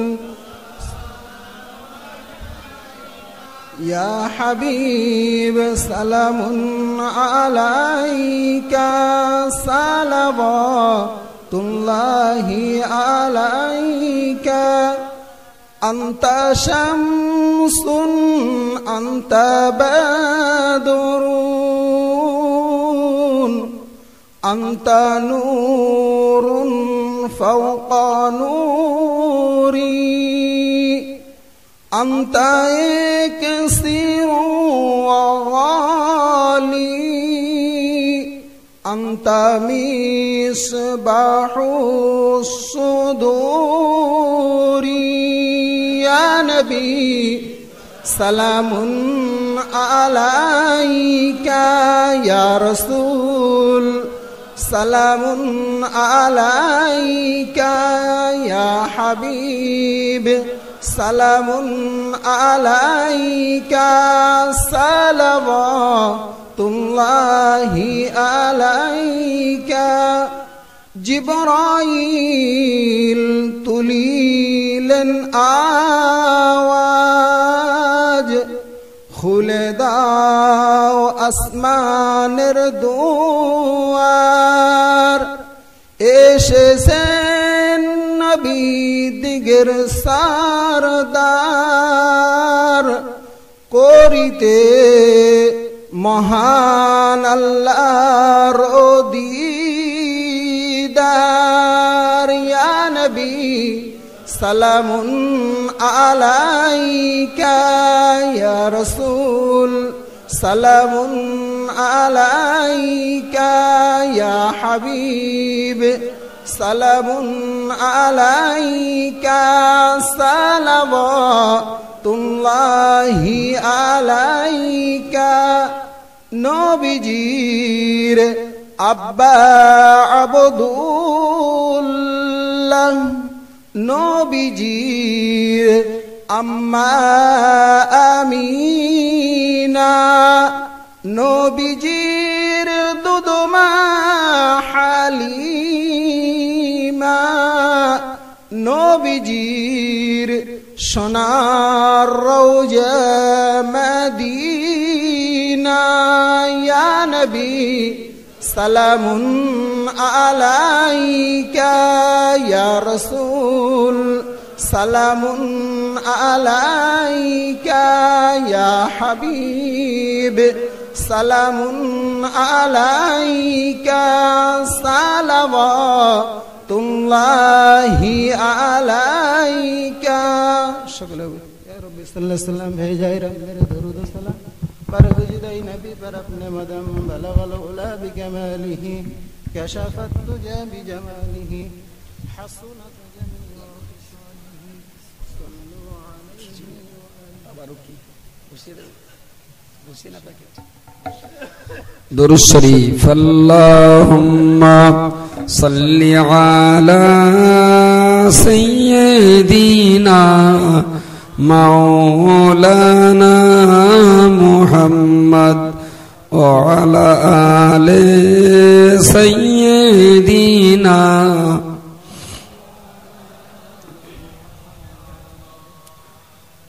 একেবারেই শেষ প্রান্তে এসে গেছি, একটু পরে দোয়া হবে। দোয়ার পরে আপনাদের সকলের জন্য একটু তাবারুকের ব্যবস্থা আছে।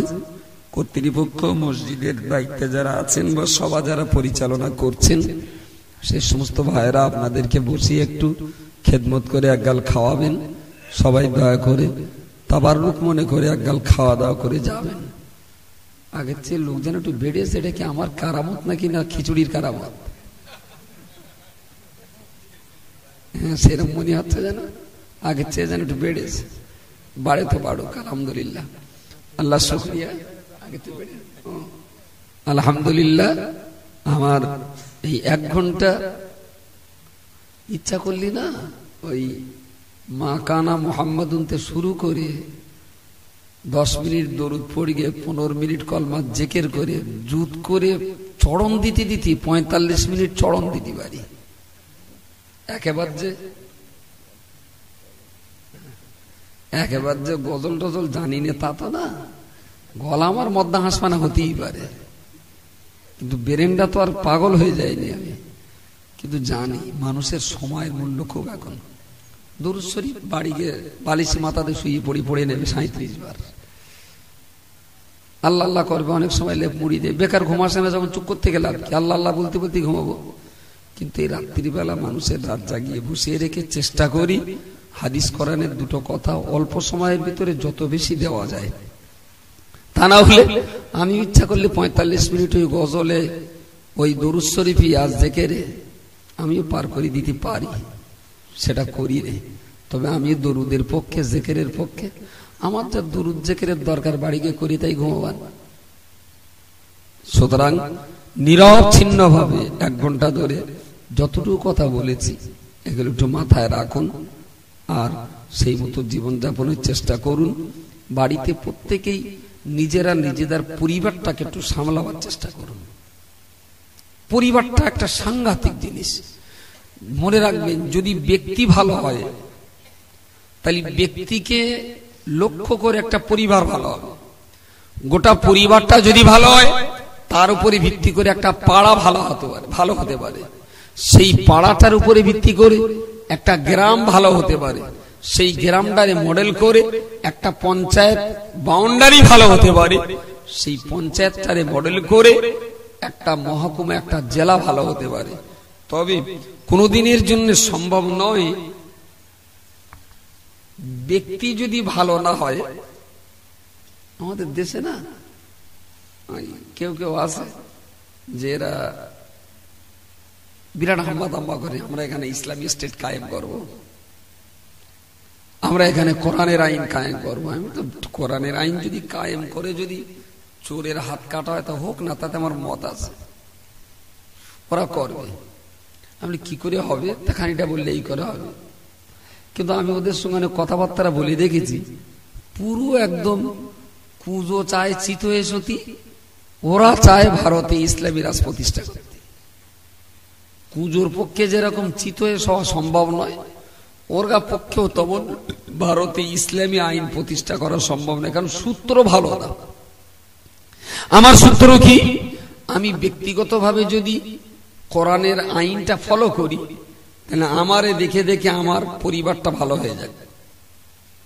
আমার পরিবারের কেউ পকেট থেকে পয়সা চুরি করবে না, আমার পরিবারের কেউ বিড়ি খাবে না, আমার পরিবারের কোনো মহিলা বেপরদায় ঘুরবে না, আমার পরিবারের কেউ পুজো পার্বণে যাবে না, আমার পরিবারের কেউ ইসলামের গণ্ডির বাইরে কোনো কাজ করবে না, আমার পরিবারটা একটা শান্তির পরিবার হবে।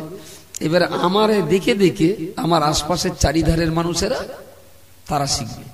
সত্যি ওদের ছেলেগুলো ঘরে গিয়ে দেখেছি পয়সা করে ছড়িয়ে রয়েছে, কেউ কোথাও পাকার পয়সা হাত দেয় না, কি সুন্দর ওদের বাচ্চা কাচ্চাগুলো। তাহলে এইটা দেখে দেখে আর একটা বাড়িও ভালো হবে। আমি যেটা আমার ক্যালকুলেশনে পেয়েছি, ব্যক্তি, পরিবার, সমাজ, রাষ্ট্র, ব্যক্তি যদি ভালো হয় পরিবার ভালো হবে, পরিবার যদি ভালো হয় সমাজ ভালো হবে, সমাজ যদি ভালো হয় আমার রাষ্ট্র ভালো হবে। একটা রাষ্ট্রকে যদি পৃথিবীর ভিতরে 1 নম্বর রাষ্ট্রে পরিণত করতে হয়, তাহলে রাষ্ট্রীয় মর্যাদা বজায় রাখবার ক্ষেত্র তৈরি হয় ব্যক্তির উপর দিয়ে। আমি কি বলিস বোঝা যায়? ব্যক্তির উপর দিয়ে। রাষ্ট্র ভালো হলে যে সমাজ ভালো হবে, সমাজ ভালো হলে পরিবার ভালো হবে, পরিবার ভালো হলে ব্যক্তি ভালো হবে, এরা কখনোই নয়। ঘরের ছাদ ভালো হলে যে ভিত ভালো হবে, কি বলিস বোঝা যায় না? নিচের দিক থেকে উপরে, উপরের দিক থেকে নিচে কখনো নয়। এমএ পরীক্ষা দেখেও খিচুড়ি স্কুলে ভর্তি হয় না। খিচুড়ি school, 5 school, 10 school, 12 school, 13 school, তারপর 17 স্কুল। কিন্তু এরা ব্যক্তি কি করে ভালো হবে সে চিন্তা নেই, পরিবার কি করে ভালো হবে সে চিন্তা নেই। ওর বাপের প্রতিদিন 3 বান্ডেল করে বিড়ি লাগে, ও বাগজলায় লেকচার মারাচ্ছে ভারতবর্ষে ইসলামী রাজ কায়েম হবে। মা ঝেঁটার বাড়ি শালা হারামির জাত। তুই এখনো বাপের গাঁটির থেকে বিড়ির বান্ডেল আর খৈনি ডিব্বা পার করতে পারলে তুই ভারত ইসলামী পতাকা তুলবি কি করে? এরা আমি এই বাঁদরামি যুক্তিতে আমি নেই। এসো, আমারও স্বাদ আছে ভারতবর্ষে ইসলামী রাজ কায়েম হোক, আমিও চাই তুমি ভালো হও, আমি ভালো হই, তোমার পরিবারটা ভালো হোক, আমার পরিবারটা ভালো হয়। শালা ওর গিন্নি এখনো ঘোড়ার মতন বুক চিতকে দেওয়াঙ্গা বাজার ফেড়ে ফেলে দিচ্ছে, সে বোখারি শরীফ নিয়ে ঘুরি ঘুরে বেড়াচ্ছে। এলাও, এটা বোখারি শরীফ, ভারতবর্ষে ইসলামের পতাকা ওড়াতেই হবে, চুরি করলি হাত কাটা হবে। আরে তুই যে চুরি করলি হাত কাটবি, জেনা করলি দোররা মারবি, তাহলে সেই দোররা বিসমিল্লাহ করতে হবে তো তোর বড় পড়বে। কত এরকম মোড়ল মাতব্বর চোখে আঙুল দিয়ে দেখিয়ে দিয়েছে। আমি ভাই আমারও মত আছে, চুরি করলি হাত কাটা হোক, মদ খেলি 30টা দোররা মারা হোক, জেনা খেলি গলা পর্যন্ত পুঁতে ফেলে পাথর মেরে মেরে মেরে ফেলা হোক। কোরআনের এই আইন এখানে প্রতিষ্ঠিত হোক, এটা আমিও চাই। তবে এটা তুমি নিশ্চয়ই জানো যে ঘরের ভিত যদি ঠিক থাকে দেয়াল দাঁড়াবে, দেয়াল যদি ঠিক থাকে লিন্টন সানসেট দাঁড়াবে, লিন্টন সানসেট আর টাইবিং যদি ঠিক থাকে তবে ছাদ দাঁড়াবে, রোদ বৃষ্টি সবকিছু রক্ষা হবে। আগে ভিত টাইট দাও, তারপর দেয়াল তোলো, তারপরে লিলটন আর ওয়ালবিম, তার উপরে ছাদ। ওরা বলতে না আগে ছাদ দিলেই পরে টাইবিং দেব। এ কোনো মাতালেও বিশ্বাস করে? আপনাদের বলছি, বাগজলা, দেগঙ্গা, কুলসুরের এত অঞ্চলের মানুষ আমাদের খুব হাড়ে হাড়ে আপনারা চেনেন, আমাদের আর চিনতে আপনাদের কিছু বাকি নেই। শুধু হারাম না হলে হয়তো লুঙ্গি খুলেও দেখে নিতেন, পাততে মাথা পর্যন্ত কিছু তো আর চিনতে বাকি নেই আপনাদের। অনেক দিক দিয়ে চিনেছেন, চিত করে কাত করে উবুড় করে, আমাদের আর চিনতে মোটে বাকি নেই। সেই ভক্তি মহব্বত আর ভালোবাসার দাবি রেখেই বলছি, আপনি নবীর জীবনীটা পড়ুন, নিজের জীবনে নবীর আদর্শগুলো প্রতিফলন ঘটান। স্ত্রীকে বলুন, ছেলেকে বলুন, মেয়েকে বলুন, বৌমা সকালে উঠে আমার সংসারে যদি হাত অন্তর বাজ পড়ে পড়ুক, এক পারা কোরআন শরীফ না পড়ে তুমি ঘরের বাইরে বেরোবে না। এর ভিতরে কোনো সৌটও নেই, এর ভিতরে কোনো বৌমার সৌন নেই আছে। বিবেককে জিজ্ঞেস করেন দিনই ছেলের সাথে বেদোয়ার আগে ওই বৌমা আনার সময় জিজ্ঞেস করিলেন যে কোরআন শরীফ পড়া জানে কিনা? জিজ্ঞেস করিনি? অনেকেই করে তো, সুরাইয়াসিন আবার শুনে তাই লেগেছে বলো। এ সৌরির মুখী এমন পক্ষঘাত হয়েছে, ও বের আগে শুনে এনেছিল যে বৌমা কোরআন জানে, কিন্তু বাড়ি আনার পরে ওর মুখে এমন শুলবাতা হলো, একটা দিনও বৌমাটার বলিনি মা সকালে একটু কোরআন শরীফটা পড়ে তাই বাইরে যাও। ভুল বলছি আমি? কত বড় চিটিং বাজে তো, জোচ্চোরের এ গ্রেড জোচ্চোর। বেশ সময় যেভাবে ইন্টারভিউ দিয়ে আনলে মেয়েটা মনে করলো যে বাড়ি গিয়ে বোধহয় 26 ঘন্টা আমার কোরআন পড়তে হবে। ওর মাও ভয়তে ময়তে 10 মিনিটটা কোরআন শরীফই দিল, কিন্তু ওর মা বুঝতে পারেনি যে এই কোরআন শরীফের উপরে তাওয়ালে মুরগি ডিম পাড়বে। পুরো সৌর করা বদমায়েশ। আপনি যদি সংসারের উপযুক্ত অভিভাবক হন, এখান থেকে বাড়িতে যে বৌমাকে বলবেন যে রাত্রি শোয়ার সময় 2 পৃষ্ঠা, সকালে ফজরের পরে 1 পৃষ্ঠা কোরআন যেন আমার বাড়ি থেকে আওয়াজ বেরোয়। সকালে সন্ধ্যে যে বাড়িতে কোরআন পড়া হয় না, সেটা যে মুসলমানের বাড়ি তার লক্ষণটা বলুন, চেনবো কি দে? বলুন বলুন, যে এই বাড়িটা মুসলমানের বাড়ি আমি চেনবো কি দে? হিন্দুর বাড়ি চেনা যায় ওর উঠোনে তুলসী গাছ থাকে। মুসলমানের বাড়ি চেনার উপায় হলো সকালে সন্ধ্যে কোরআনের আওয়াজ হবে। যে 4 দেয়ালের ভেতর থেকে সকাল সন্ধ্যে কোরআনের আওয়াজ হয় না, ওই বাড়ি মুসলমান বাস করে কি কাওয়ারা বাস করে আমার দেখার কোনো দরকার নেই। যদি আপনি যোগ্য অভিভাবক হন, আপনার জন্য আমার নির্দেশ নয়, পায়ে ধরে অনুরোধ করছি, পরামর্শ, নবীর আদর্শ অনুযায়ী বাড়ির সবাই কোরআন পড়বে। আপনি কোরআনটা নিয়ে বসবেন, 10 মিনিট কোরআনের 3 আয়াত তেলাওয়াত হবে, একটু চুমা খেয়ে মুখে মুখে জড়িয়ে কোরআনটা রেখে যে যার মতো কাজে বেরিয়ে যাবে। পরিষ্কার কথা, বৌমা আমার সংসারে ক্ষতি হয় হোক, 5 ওয়াক্ত নামাজটা যেন সময় মতো হয়। বাবা ছেলে আমার বিড়ি খায়, তুমি বৌমা ব্যাকা হাড়ের তৈরি, তুমি যদি একটু জুত করে টাইট দিতে পারো, আমার ছেলে বিড়ি খাওয়া সারতে পারে। মেয়েরা ব্যাকা হাড়ের তৈরি, তবে ও বলো বক পেলাস। একবার যদি মদ্দালক ঘুরিকে যদি পেলাস দিয়ে ধরে, শালা বিড়ি বাদ দিতে ভ্রমর পাবে না মদ্দালক। কি বলিস বলতে চাইনি? দিব্যি পরিষ্কার কথা, ঘরে জায়গা টাকা খাওয়া দাওয়া ঠিকঠাক করে দে, ওরে সুবিয়ে দে। বললো যতদিন তুমি বিড়ি খাওয়া না ছাড়বা আমি ততদিন মার কাছ থাকবো, যা সাউরির কাছেই পড়বো। দেখিয়ে মদ্দালোক কদিন বিড়ি খাইয়ে থাকতে পারে। আমি কি অন্যায় কথা বলছি নাকি? মেয়েরা পারে, মদ্দালোক পারে মেয়ে লোকের উপরে রাস করতে, মেয়ে লোক পারে ওই বক প্লাস দিয়ে মদ্দালোক টাইট দিতে। কিন্তু দুর্ভাগ্য ওরাও জানে না লাইন গার্ড। আমার তাই মাঝে মাঝে মনে হয় যে দুটো একটা শুধু মেয়েদের নিয়ে একটা দাগ সভা করি, সেখানে 1 পিস মদ্দালোক থাকবে না। আমি যা শিখিয়ে দেবো যেন মদ্দালোক কোনো খবর না পায়, একদম চড়াগোপ্তা মন্ত্র দিয়ে দেবো। সেই সব যদি কাজে লাগাতে পারে না, আর চমকের মতন কাজ হবে, পুরো চমকের মতন কাজ হবে, কোনো অসুবিধা নেই।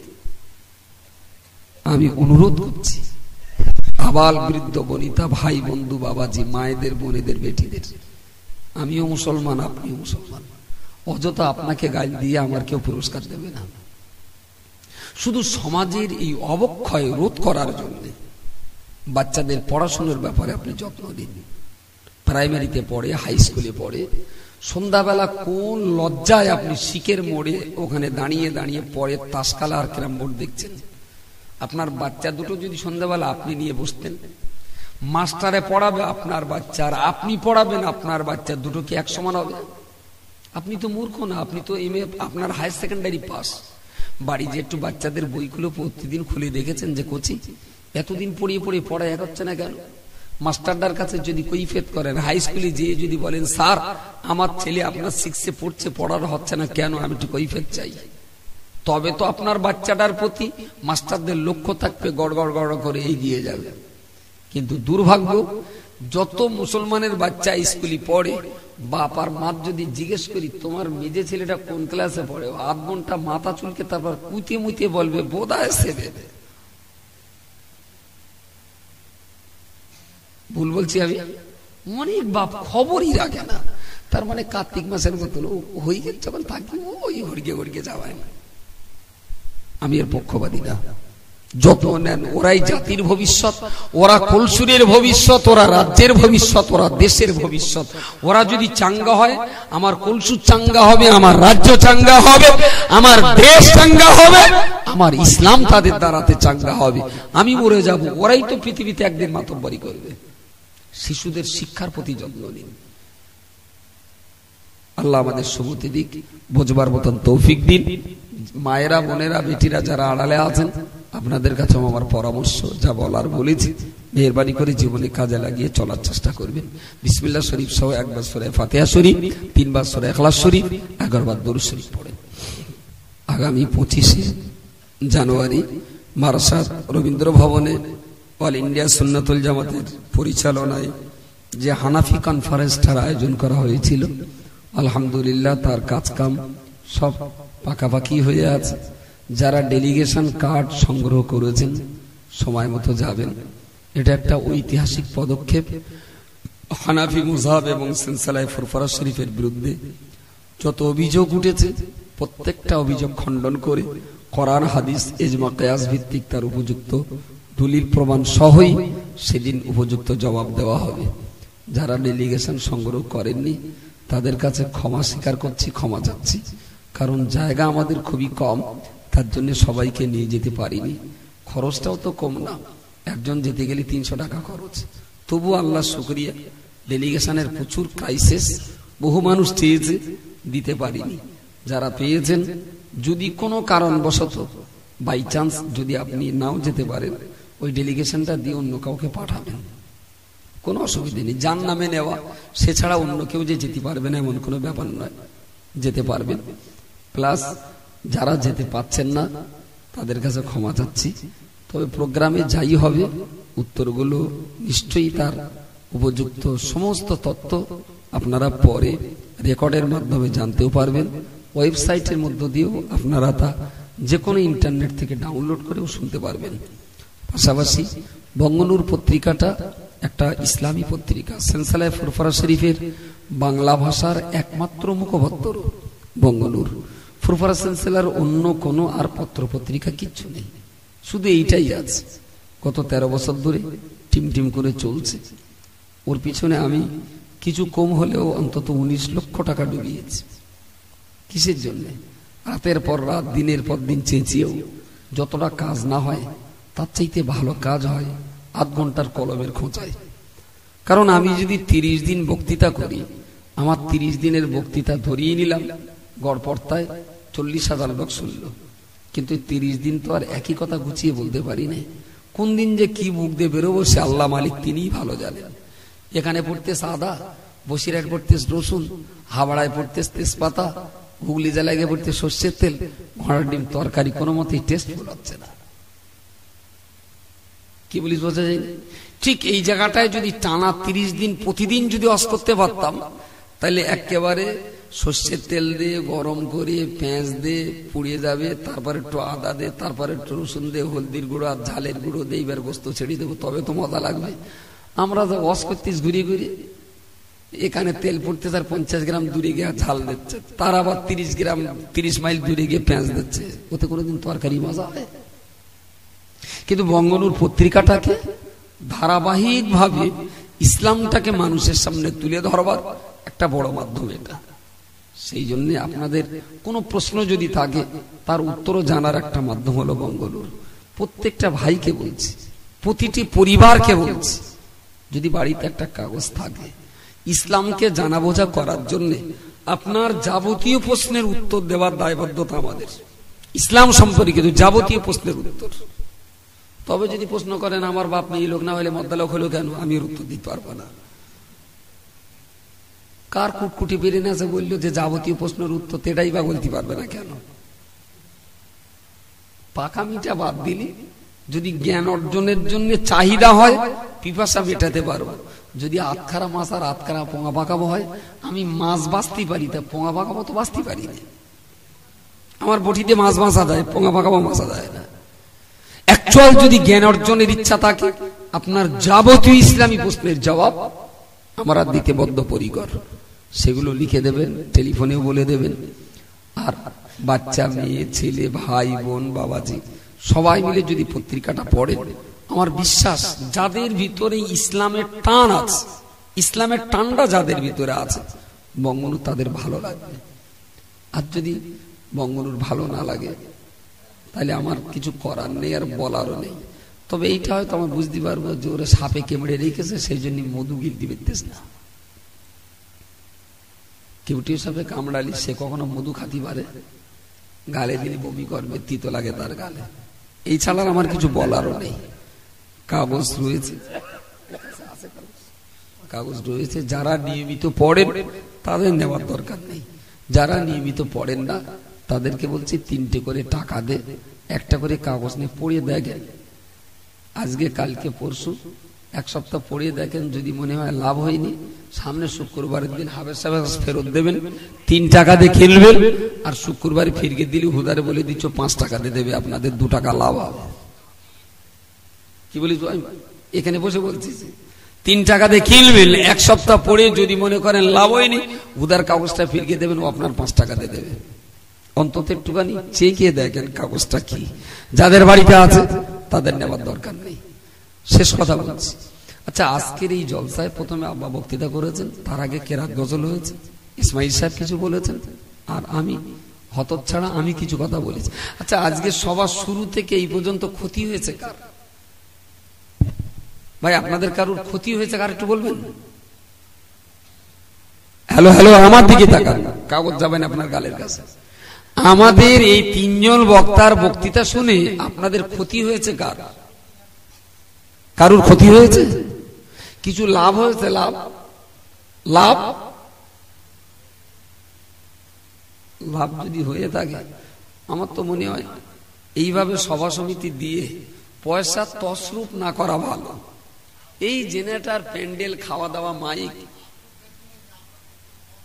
ও এই একটা কথা বলেছে, আর 1 ঘন্টা হলে লাভটা ভালো হতো। সেটাও ঠিক, আর 1 ঘন্টা হলে ভালো হতো, কিন্তু বাজারে বেশিক্ষণ থাকলে মাল বিক্রি হয়, কিন্তু শেষে আবার অত টাকা লেয়ার দিকে যদি চিন্তাই হয়, সেটা একটা ভয় আছে। যাক না, বক্তৃতা আগের 2 জন হয়েছে, আমি একটু কমই করেছি। ও ইয়াকুব ভাই ছিলেন, যদি বক্তৃতা শুনি আপনাদের যখন ভাই দাবি করেছেন আর 1 ঘন্টা বলি, তাহলে নিশ্চয়ই উপকার হয়েছে বলেই বলছেন। এই যে আলোচনার জায়গাগুলো দেখুন, আমাদের পড়ার মতো জায়গা নেই, স্কুল নেই, জানার মতো পরিবেশ নেই।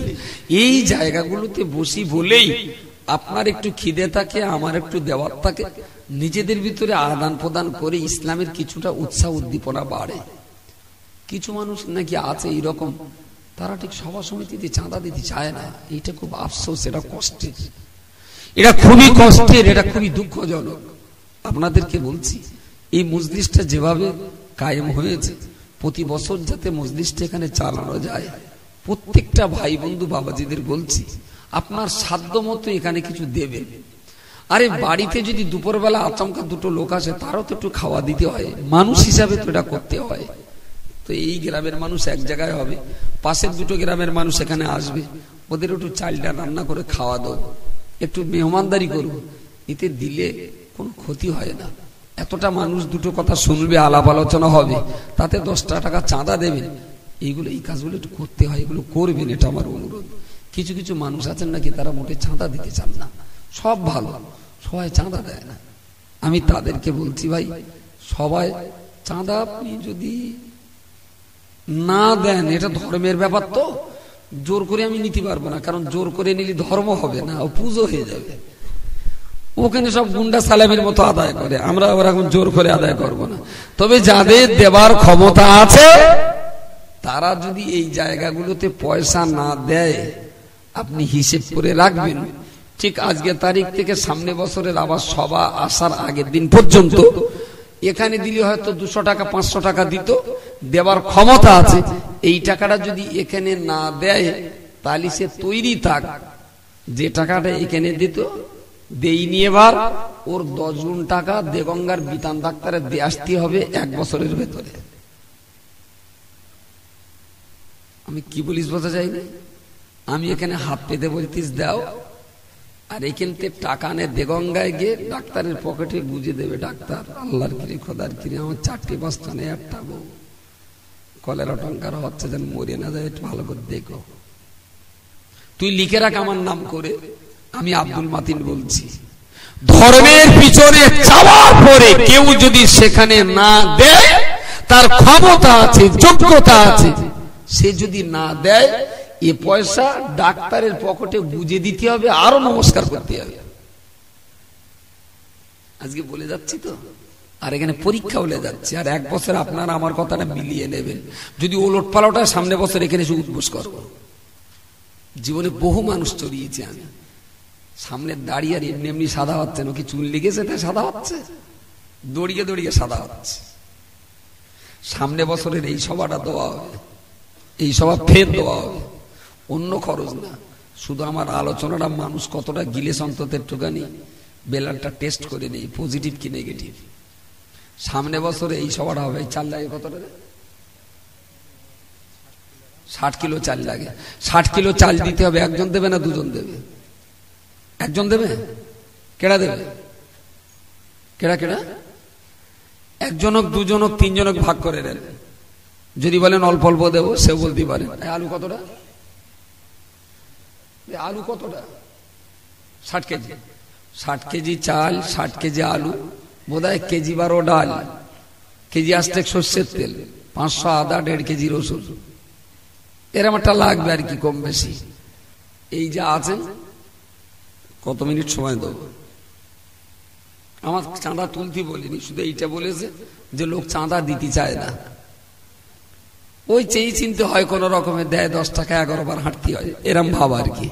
সেই জন্য এখানে একদম এখন বাজে 1:22, 8 মিনিট সময়, ঠিক 1:30টায় দোয়া করবো। এটা তো চাঁদা তুলতে বলিনি, আর আমি তো টেন্ডার নিয়ে আসিনি, যেটা আমার করে দিতেই হবে।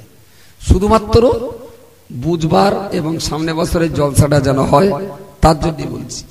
8 মিনিটের ভেতরে এই জিনিসগুলো দিতে হবে। তাড়াতাড়ি বলেন, চাল কেডা কেডা দেবে? যদি একজন মানুষের পক্ষে 60 কেজি কষ্টকর হয়, একজনের পক্ষে 2 জন 3 জন 4 জন বলেন, যাদের যা ক্ষমতা। কত লেখ? তাড়াতাড়ি। মনা তোর কলম, তুই গায়ে ধুতেছিস বালতি না, ভুসো কোথাকার। এসব জিনিস দেরি করতে আছে, দেরি করলে দুধ চুমকে যায়। ঝুপঝাপ নিতে হবে। 25 কেজি এক ভাই দিয়েছেন, আর একজন কেউ বলেন, একজন দুজন, তাড়াতাড়ি বলেন। আমার এই ভাই 10 কিলো, ঠিক আছে লেখা হচ্ছে। মুখ দেখে রাখ, সব এক এক করে। 3 নম্বরে বলেন আপনি 20 কিলো আলু বলেন, বলেন 35 কিলো চাল, আলহামদুলিল্লাহ। ডাল বলেন এক একজন, 6 কিলো ডাল। চাল, চাল, আলু, ওটা চাল, এটা ডাল, ঠিক আছে বলেন। তারপর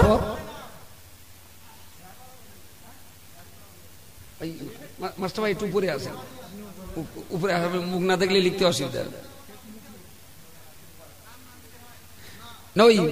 আমি মাইকে কারোর নাম জিন্দাবাদ দেওয়ার সময় নেই। আবার দান যার জন্য করছেন তিনি ঠিক জানেন, নাম লেখা হচ্ছে শুধু আপনাদের চেনার জন্য, ভাইরা চেনার জন্য। আমি কারোর নাম দিয়ে গ্যাস দিতে রাজি না। দান করবে তুমি, জান্নাতে দেবে তুমি, আমি মাঝখানে গ্যাস নষ্ট করতে যাচ্ছি কেন? বলে আলহামদুলিল্লাহ। আমার এই ভাই 25 কিলো, এখানে এই ভাই বলেছেন 10 কেজি। আমার এখানে এই ভাইটা বলেছেন 35 কেজি।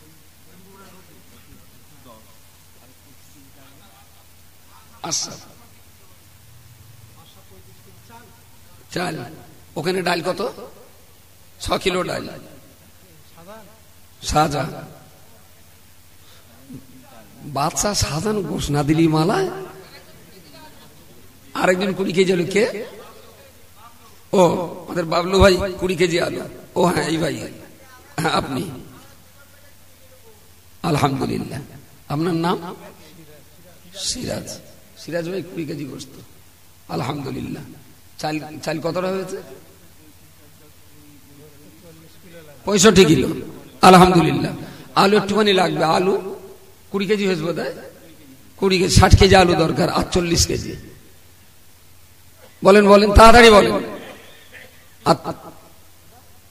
আর 40 কেজি আলু দরকার, সর্ষের তেল 8 কেজি সর্ষের তেল, মাশাআল্লাহ। কেজি আসছে কি বোধহয় লাগবে, তেল 8 কেজি লাগবে, আমার ওই ভাই দিয়ে দেবেন। ডাল 6 কেজি, ডাল কতটা লাগবে? মোটামুটি মনে হচ্ছে 12-13 কিলো কি 15 কিলো, 30 কিলো, আমার এই ভাই 30 কিলো আলু দেবেন, মাশাআল্লাহ। তাহলে আগে 20 কেজি হয়ে রয়েছে, 30 কেজি 50 কেজি, গোশ 20 কেজি হয়েছে। গোশের দাবি আমার ছিল না, গরিবের আমার একটু তাবারুক, তবু আমার এই ভাই 20 কেজি গোস্ত যখন বলেছেন, 20 কেজি গোস্ত যখন বলেছেন, একটুখানি আর একটা কারোর যদি ক্ষমতা হয় 2-10 কেজি দেওয়ার, কেজি 30 হলে মনে হয় ভালো হয়, তাই না? হ্যাঁ, 60 কেজি গোস্ত, এই 60 কেজি চালে কেজি 30 হলে ওতে টুকরো টুকরো কেটে দিলে মোটামুটি একটু টেস্টফুল হবে, ভালো লাগবে। বলেন বলেন, তাড়াতাড়ি করেন। আব্দুর রশিদ ভাই 6 কেজি ডাল, আলহামদুলিল্লাহ। দেখেন দিদি, এসব কাজ করতে আবার কষ্ট হয়। হ্যাঁ, আলমগীর ভাই 10 কেজি আলু, নুড়িয়ে চড়িয়ে মোটরসাইকেল বন্ধ নামে, একটু পায়ে হেঁটে জোর না থাকলে কি জোরে নামার লিয়ে স্টার্ট হয় কোনোদিন? আব্দুল সামাদ ভাই 2 কেজি ডাল, মাশাআল্লাহ। এই পেঁয়াজ লাগবে, আমি কি মুলু কুচকে রাখবো যদি পেঁয়াজ না দেয়? পেঁয়াজ 5 কেজি পেঁয়াজ কেউ বলেছে? আমার ওই ভাই পেঁয়াজ দেবে, একটু ঝাঁস বেশি কার, আদা দেখ।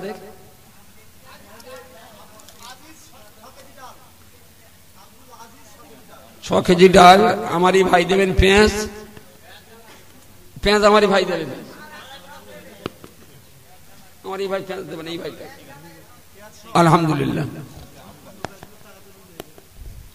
আদা রসুন বাদ গেল, 500 আদা দেবে, আলহামদুলিল্লাহ। বুঝতে পারিস, বাচ্চা সাধারণ না, আগে ও ডাল দিয়েছে 100 কেজি, ফের আবার ওর একটু ঝাঁঝ আসতো, সেজন্য আদায় নাম লিখেছে, 5 কেজি আদাও দেবে। রসুন কতটা? 500, হ্যাঁ 500 আদা। আদা কতটা লাগবে? কেজি 1.5, ও 500 দেবে। আর কোন একজন ভাই 1 কেজি আদা দেন, আর রসুন কতটা? সমান সমান না, এক্ষুনি আদা দিতেই লাগবো। আর এখনো 2 মিনিট বাকি, 30 হতে। আমার ওই ভাই নীল টুপি, আদাটা যা লাগে আমার ওই ভাই দিয়ে দেবেন। রসুন কতটা? রসুন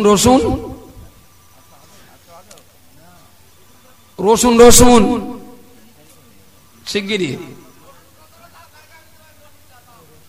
আমার এই ভাই দিয়ে দেবেন, আলহামদুলিল্লাহ। নুন আর তেজপাতাটা কেটে দেবে, এরা গরিব মানুষ মানা, তার অভাব কষ্ট থাকবে। নুনটা তেজপাতাটা একটা কোনো ভাই বলেন। হ্যাঁ, আমারই ভাই। ও গোশ আমারই ভাই বলেছেন 20 কেজি দেবে, দুজন মিলে। আমার এই ভাই বলেছেন 5 কেজি দেবে, আলহামদুলিল্লাহ।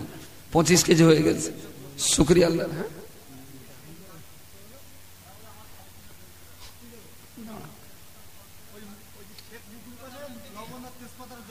লবণ আর তেজপাতাটা আমার এই ভাই দিয়ে দেবে। এই ভাই বলেছেন গোস্ত 5 কেজি দেবে। 30 কেজি চাল তো যেহেতু খিচুড়ি হবে, ছোট ছোট টুকরো টুকরো করে 25 কেজি গোস্ত কেটে দিল, আলহামদুলিল্লাহ। কোন অসুবিধা নেই, সুন্দরভাবে হবে।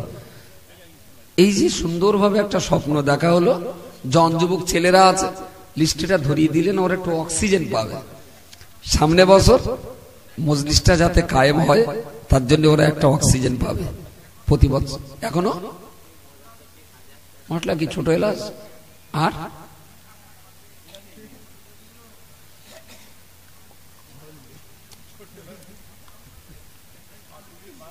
আমি ছাড়লেও নুসু বেগুন ছাড়ে না।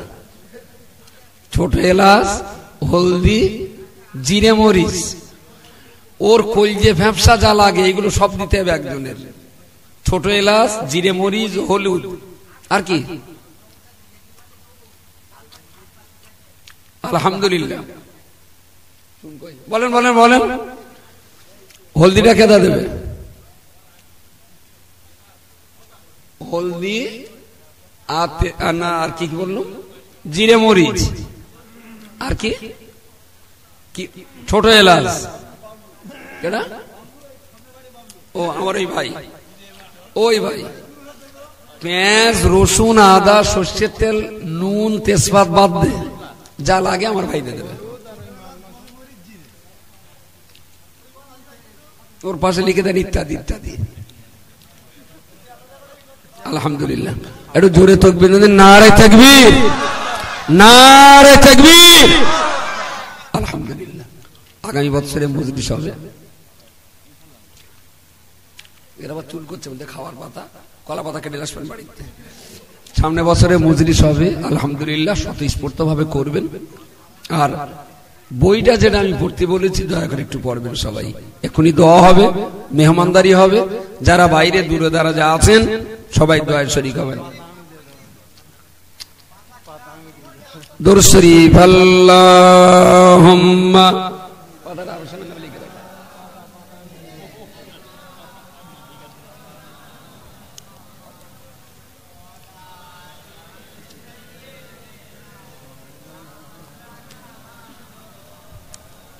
আল্লাহুম্মা আমিন।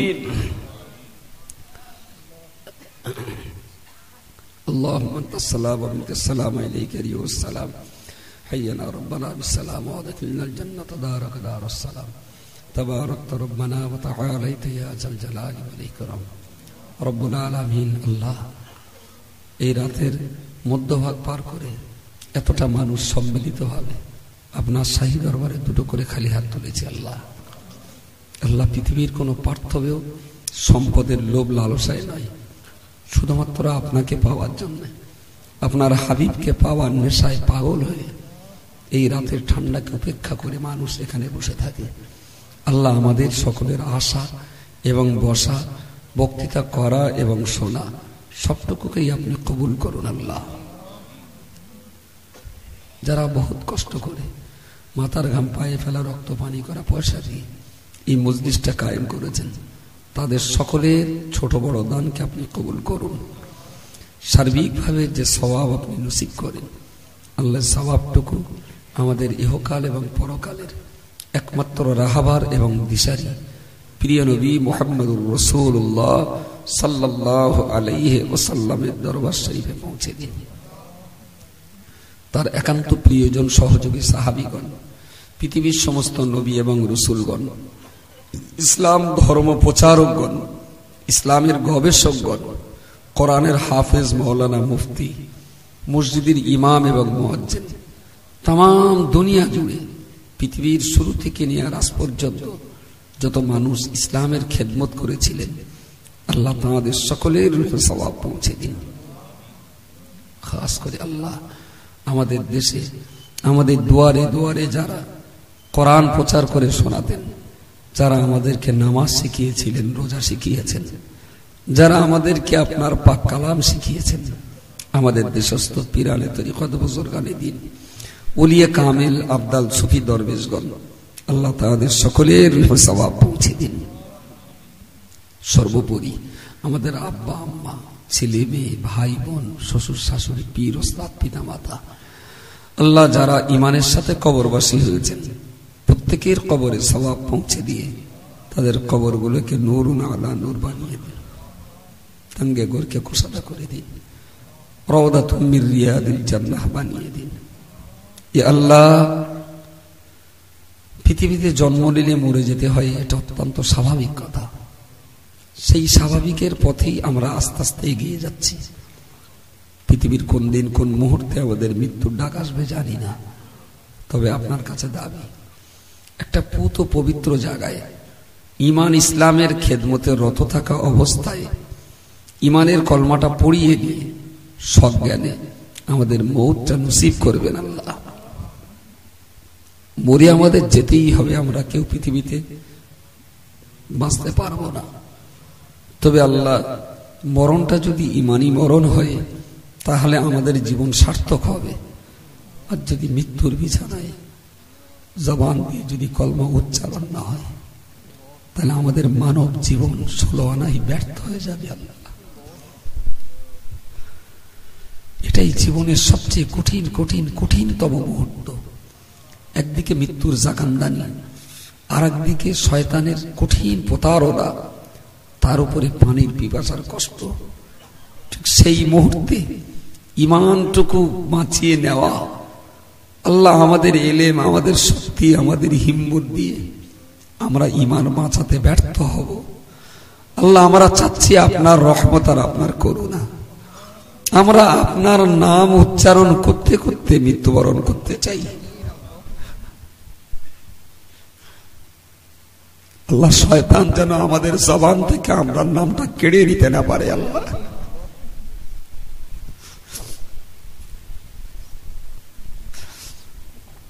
আল্লাহ আমরা মহাপাপী, আমরা পৃথিবীর সবচেয়ে বড় বদমাইশ করা আপনার কাছে হাত তুলেছি। আল্লাহ হাজার পাপের বোঝা মাথায় নিয়ে, পাপের কলঙ্কের কালি মুখে আর হাতে বেঁকে নির্লজ্জ বেহায়ার মতো আপনার কাছে বলছি, আল্লাহ হাজার অবাধ্যতা করলেও আপনি ছাড়া ভিক্ষাটা আর কারো কাছে আমরা চাই না। আল্লাহ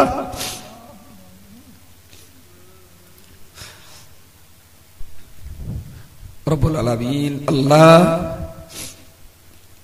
আপনি আমাদের একমাত্র মালিক। সুখে দুঃখে, যাতনায় বেদনায়, হাসিতে কান্নায়, উত্থানে পতনে আল্লাহ আমরা ছাড়া আর কারো উপরে ভরসা করি না। আল্লাহ পৃথিবীর কোন নেতা, পৃথিবীর কোন মোড়ল মাতব্বরের উপরে আমরা ভরসা রাখি না। জান্নাত আর জাহান্নামের প্রশ্নে আমরা বাপ মার উপরে ভরসা করি না। আল্লাহ আমরা ভরসা করি একমাত্র আপনার রহমত আর কুওয়াতের উপরে। আল্লাহ আমাদের মতোই পাপী বান্দা কটারে যদি জান্নাতে দিয়ে দেন, আপনার জান্নাতের ভিতরে জায়গার অভাব হবে না। আল্লাহ আপনি দয়া করে মেহেরবানি করে মরণ, কবর, কিয়ামত, হাসর, সিরাত, মিজানকে অতিক্রম করে আপনার দয়ার জান্নাতের এক কোণে আমাদের থাকবার ব্যবস্থা বানিয়ে দেবেন। আল্লাহ রব্বুল আলামিন, আল্লাহ শাহী দরবারে আরজু, পৃথিবীর এই কঠিনতম পরিবেশের ভিতরে ইমান আমল নিয়ে বেঁচে থাকা অত্যন্ত কষ্টকর। আল্লাহ কঠিন সাংঘাতিক ইমান চোরের জমানায় পাপের সাগরের স্রোতের মাঝখানে হাবুডু খাওয়া অবস্থাতেও বলছি, আল্লাহ আমরা বাঁচতে চাই, আপনি আমাদেরকে বাঁচান। আমরা আপনাকে চাই, আপনি আমাদের ডাকে একটু লাব্বাইক বলুন। আল্লাহ পৃথিবীর সবাই আমাদেরকে দুলে ঠেলে দিতে পারে, কিন্তু আমাদের বিশ্বাস আপনি গফুর, আপনি গফফার, আপনি রহিম, আপনি রহমান, আপনি মায়ের চেয়ে বেশি দয়াবান, আপনি পিতার চেয়ে বেশি মহব্বতকারী। আল্লাহ তাই আপনার কুদরতি শক্তির হাতটা বাড়িয়ে দিয়ে জাহান্নাম থেকে বাঁচিয়ে নিয়ে আপনার জান্নাতের উদ্যান আমাদের নসিবে কবুল করুন। যতদিন বাঁচিয়ে রাখেন সিরাতাল মুস্তাকিমের উপরে কোরআন, হাদিস, ইজমা, কিয়াসের নির্যাস, সিলসিলায়ে ফুরফা শরীফের উপরে আমাদেরকে কায়েম এবং দায়েম রাখুন। আল্লাহ দুমুঠো হালাল রুজি খাওয়ার জন্য আমাদের যেন ভিক্ষা করতে না হয়, বরং আমরা দৌড়াদৌড়ি করব, মেহনত করব, খাটাখাটনি করব। আমাদের শরীরকে ভালো রাখুন, উপার্জনে বরকত দিন, আমরা নিজেরাও খাবো, অন্যকে আমরা খাওয়াবো। আল্লাহ আপনি আমাদের উপার্জনের ক্ষমতা দিন, আমরা ক্ষুধার্ত ব্যক্তিদের খাইয়ে তবে আমরা খাবো।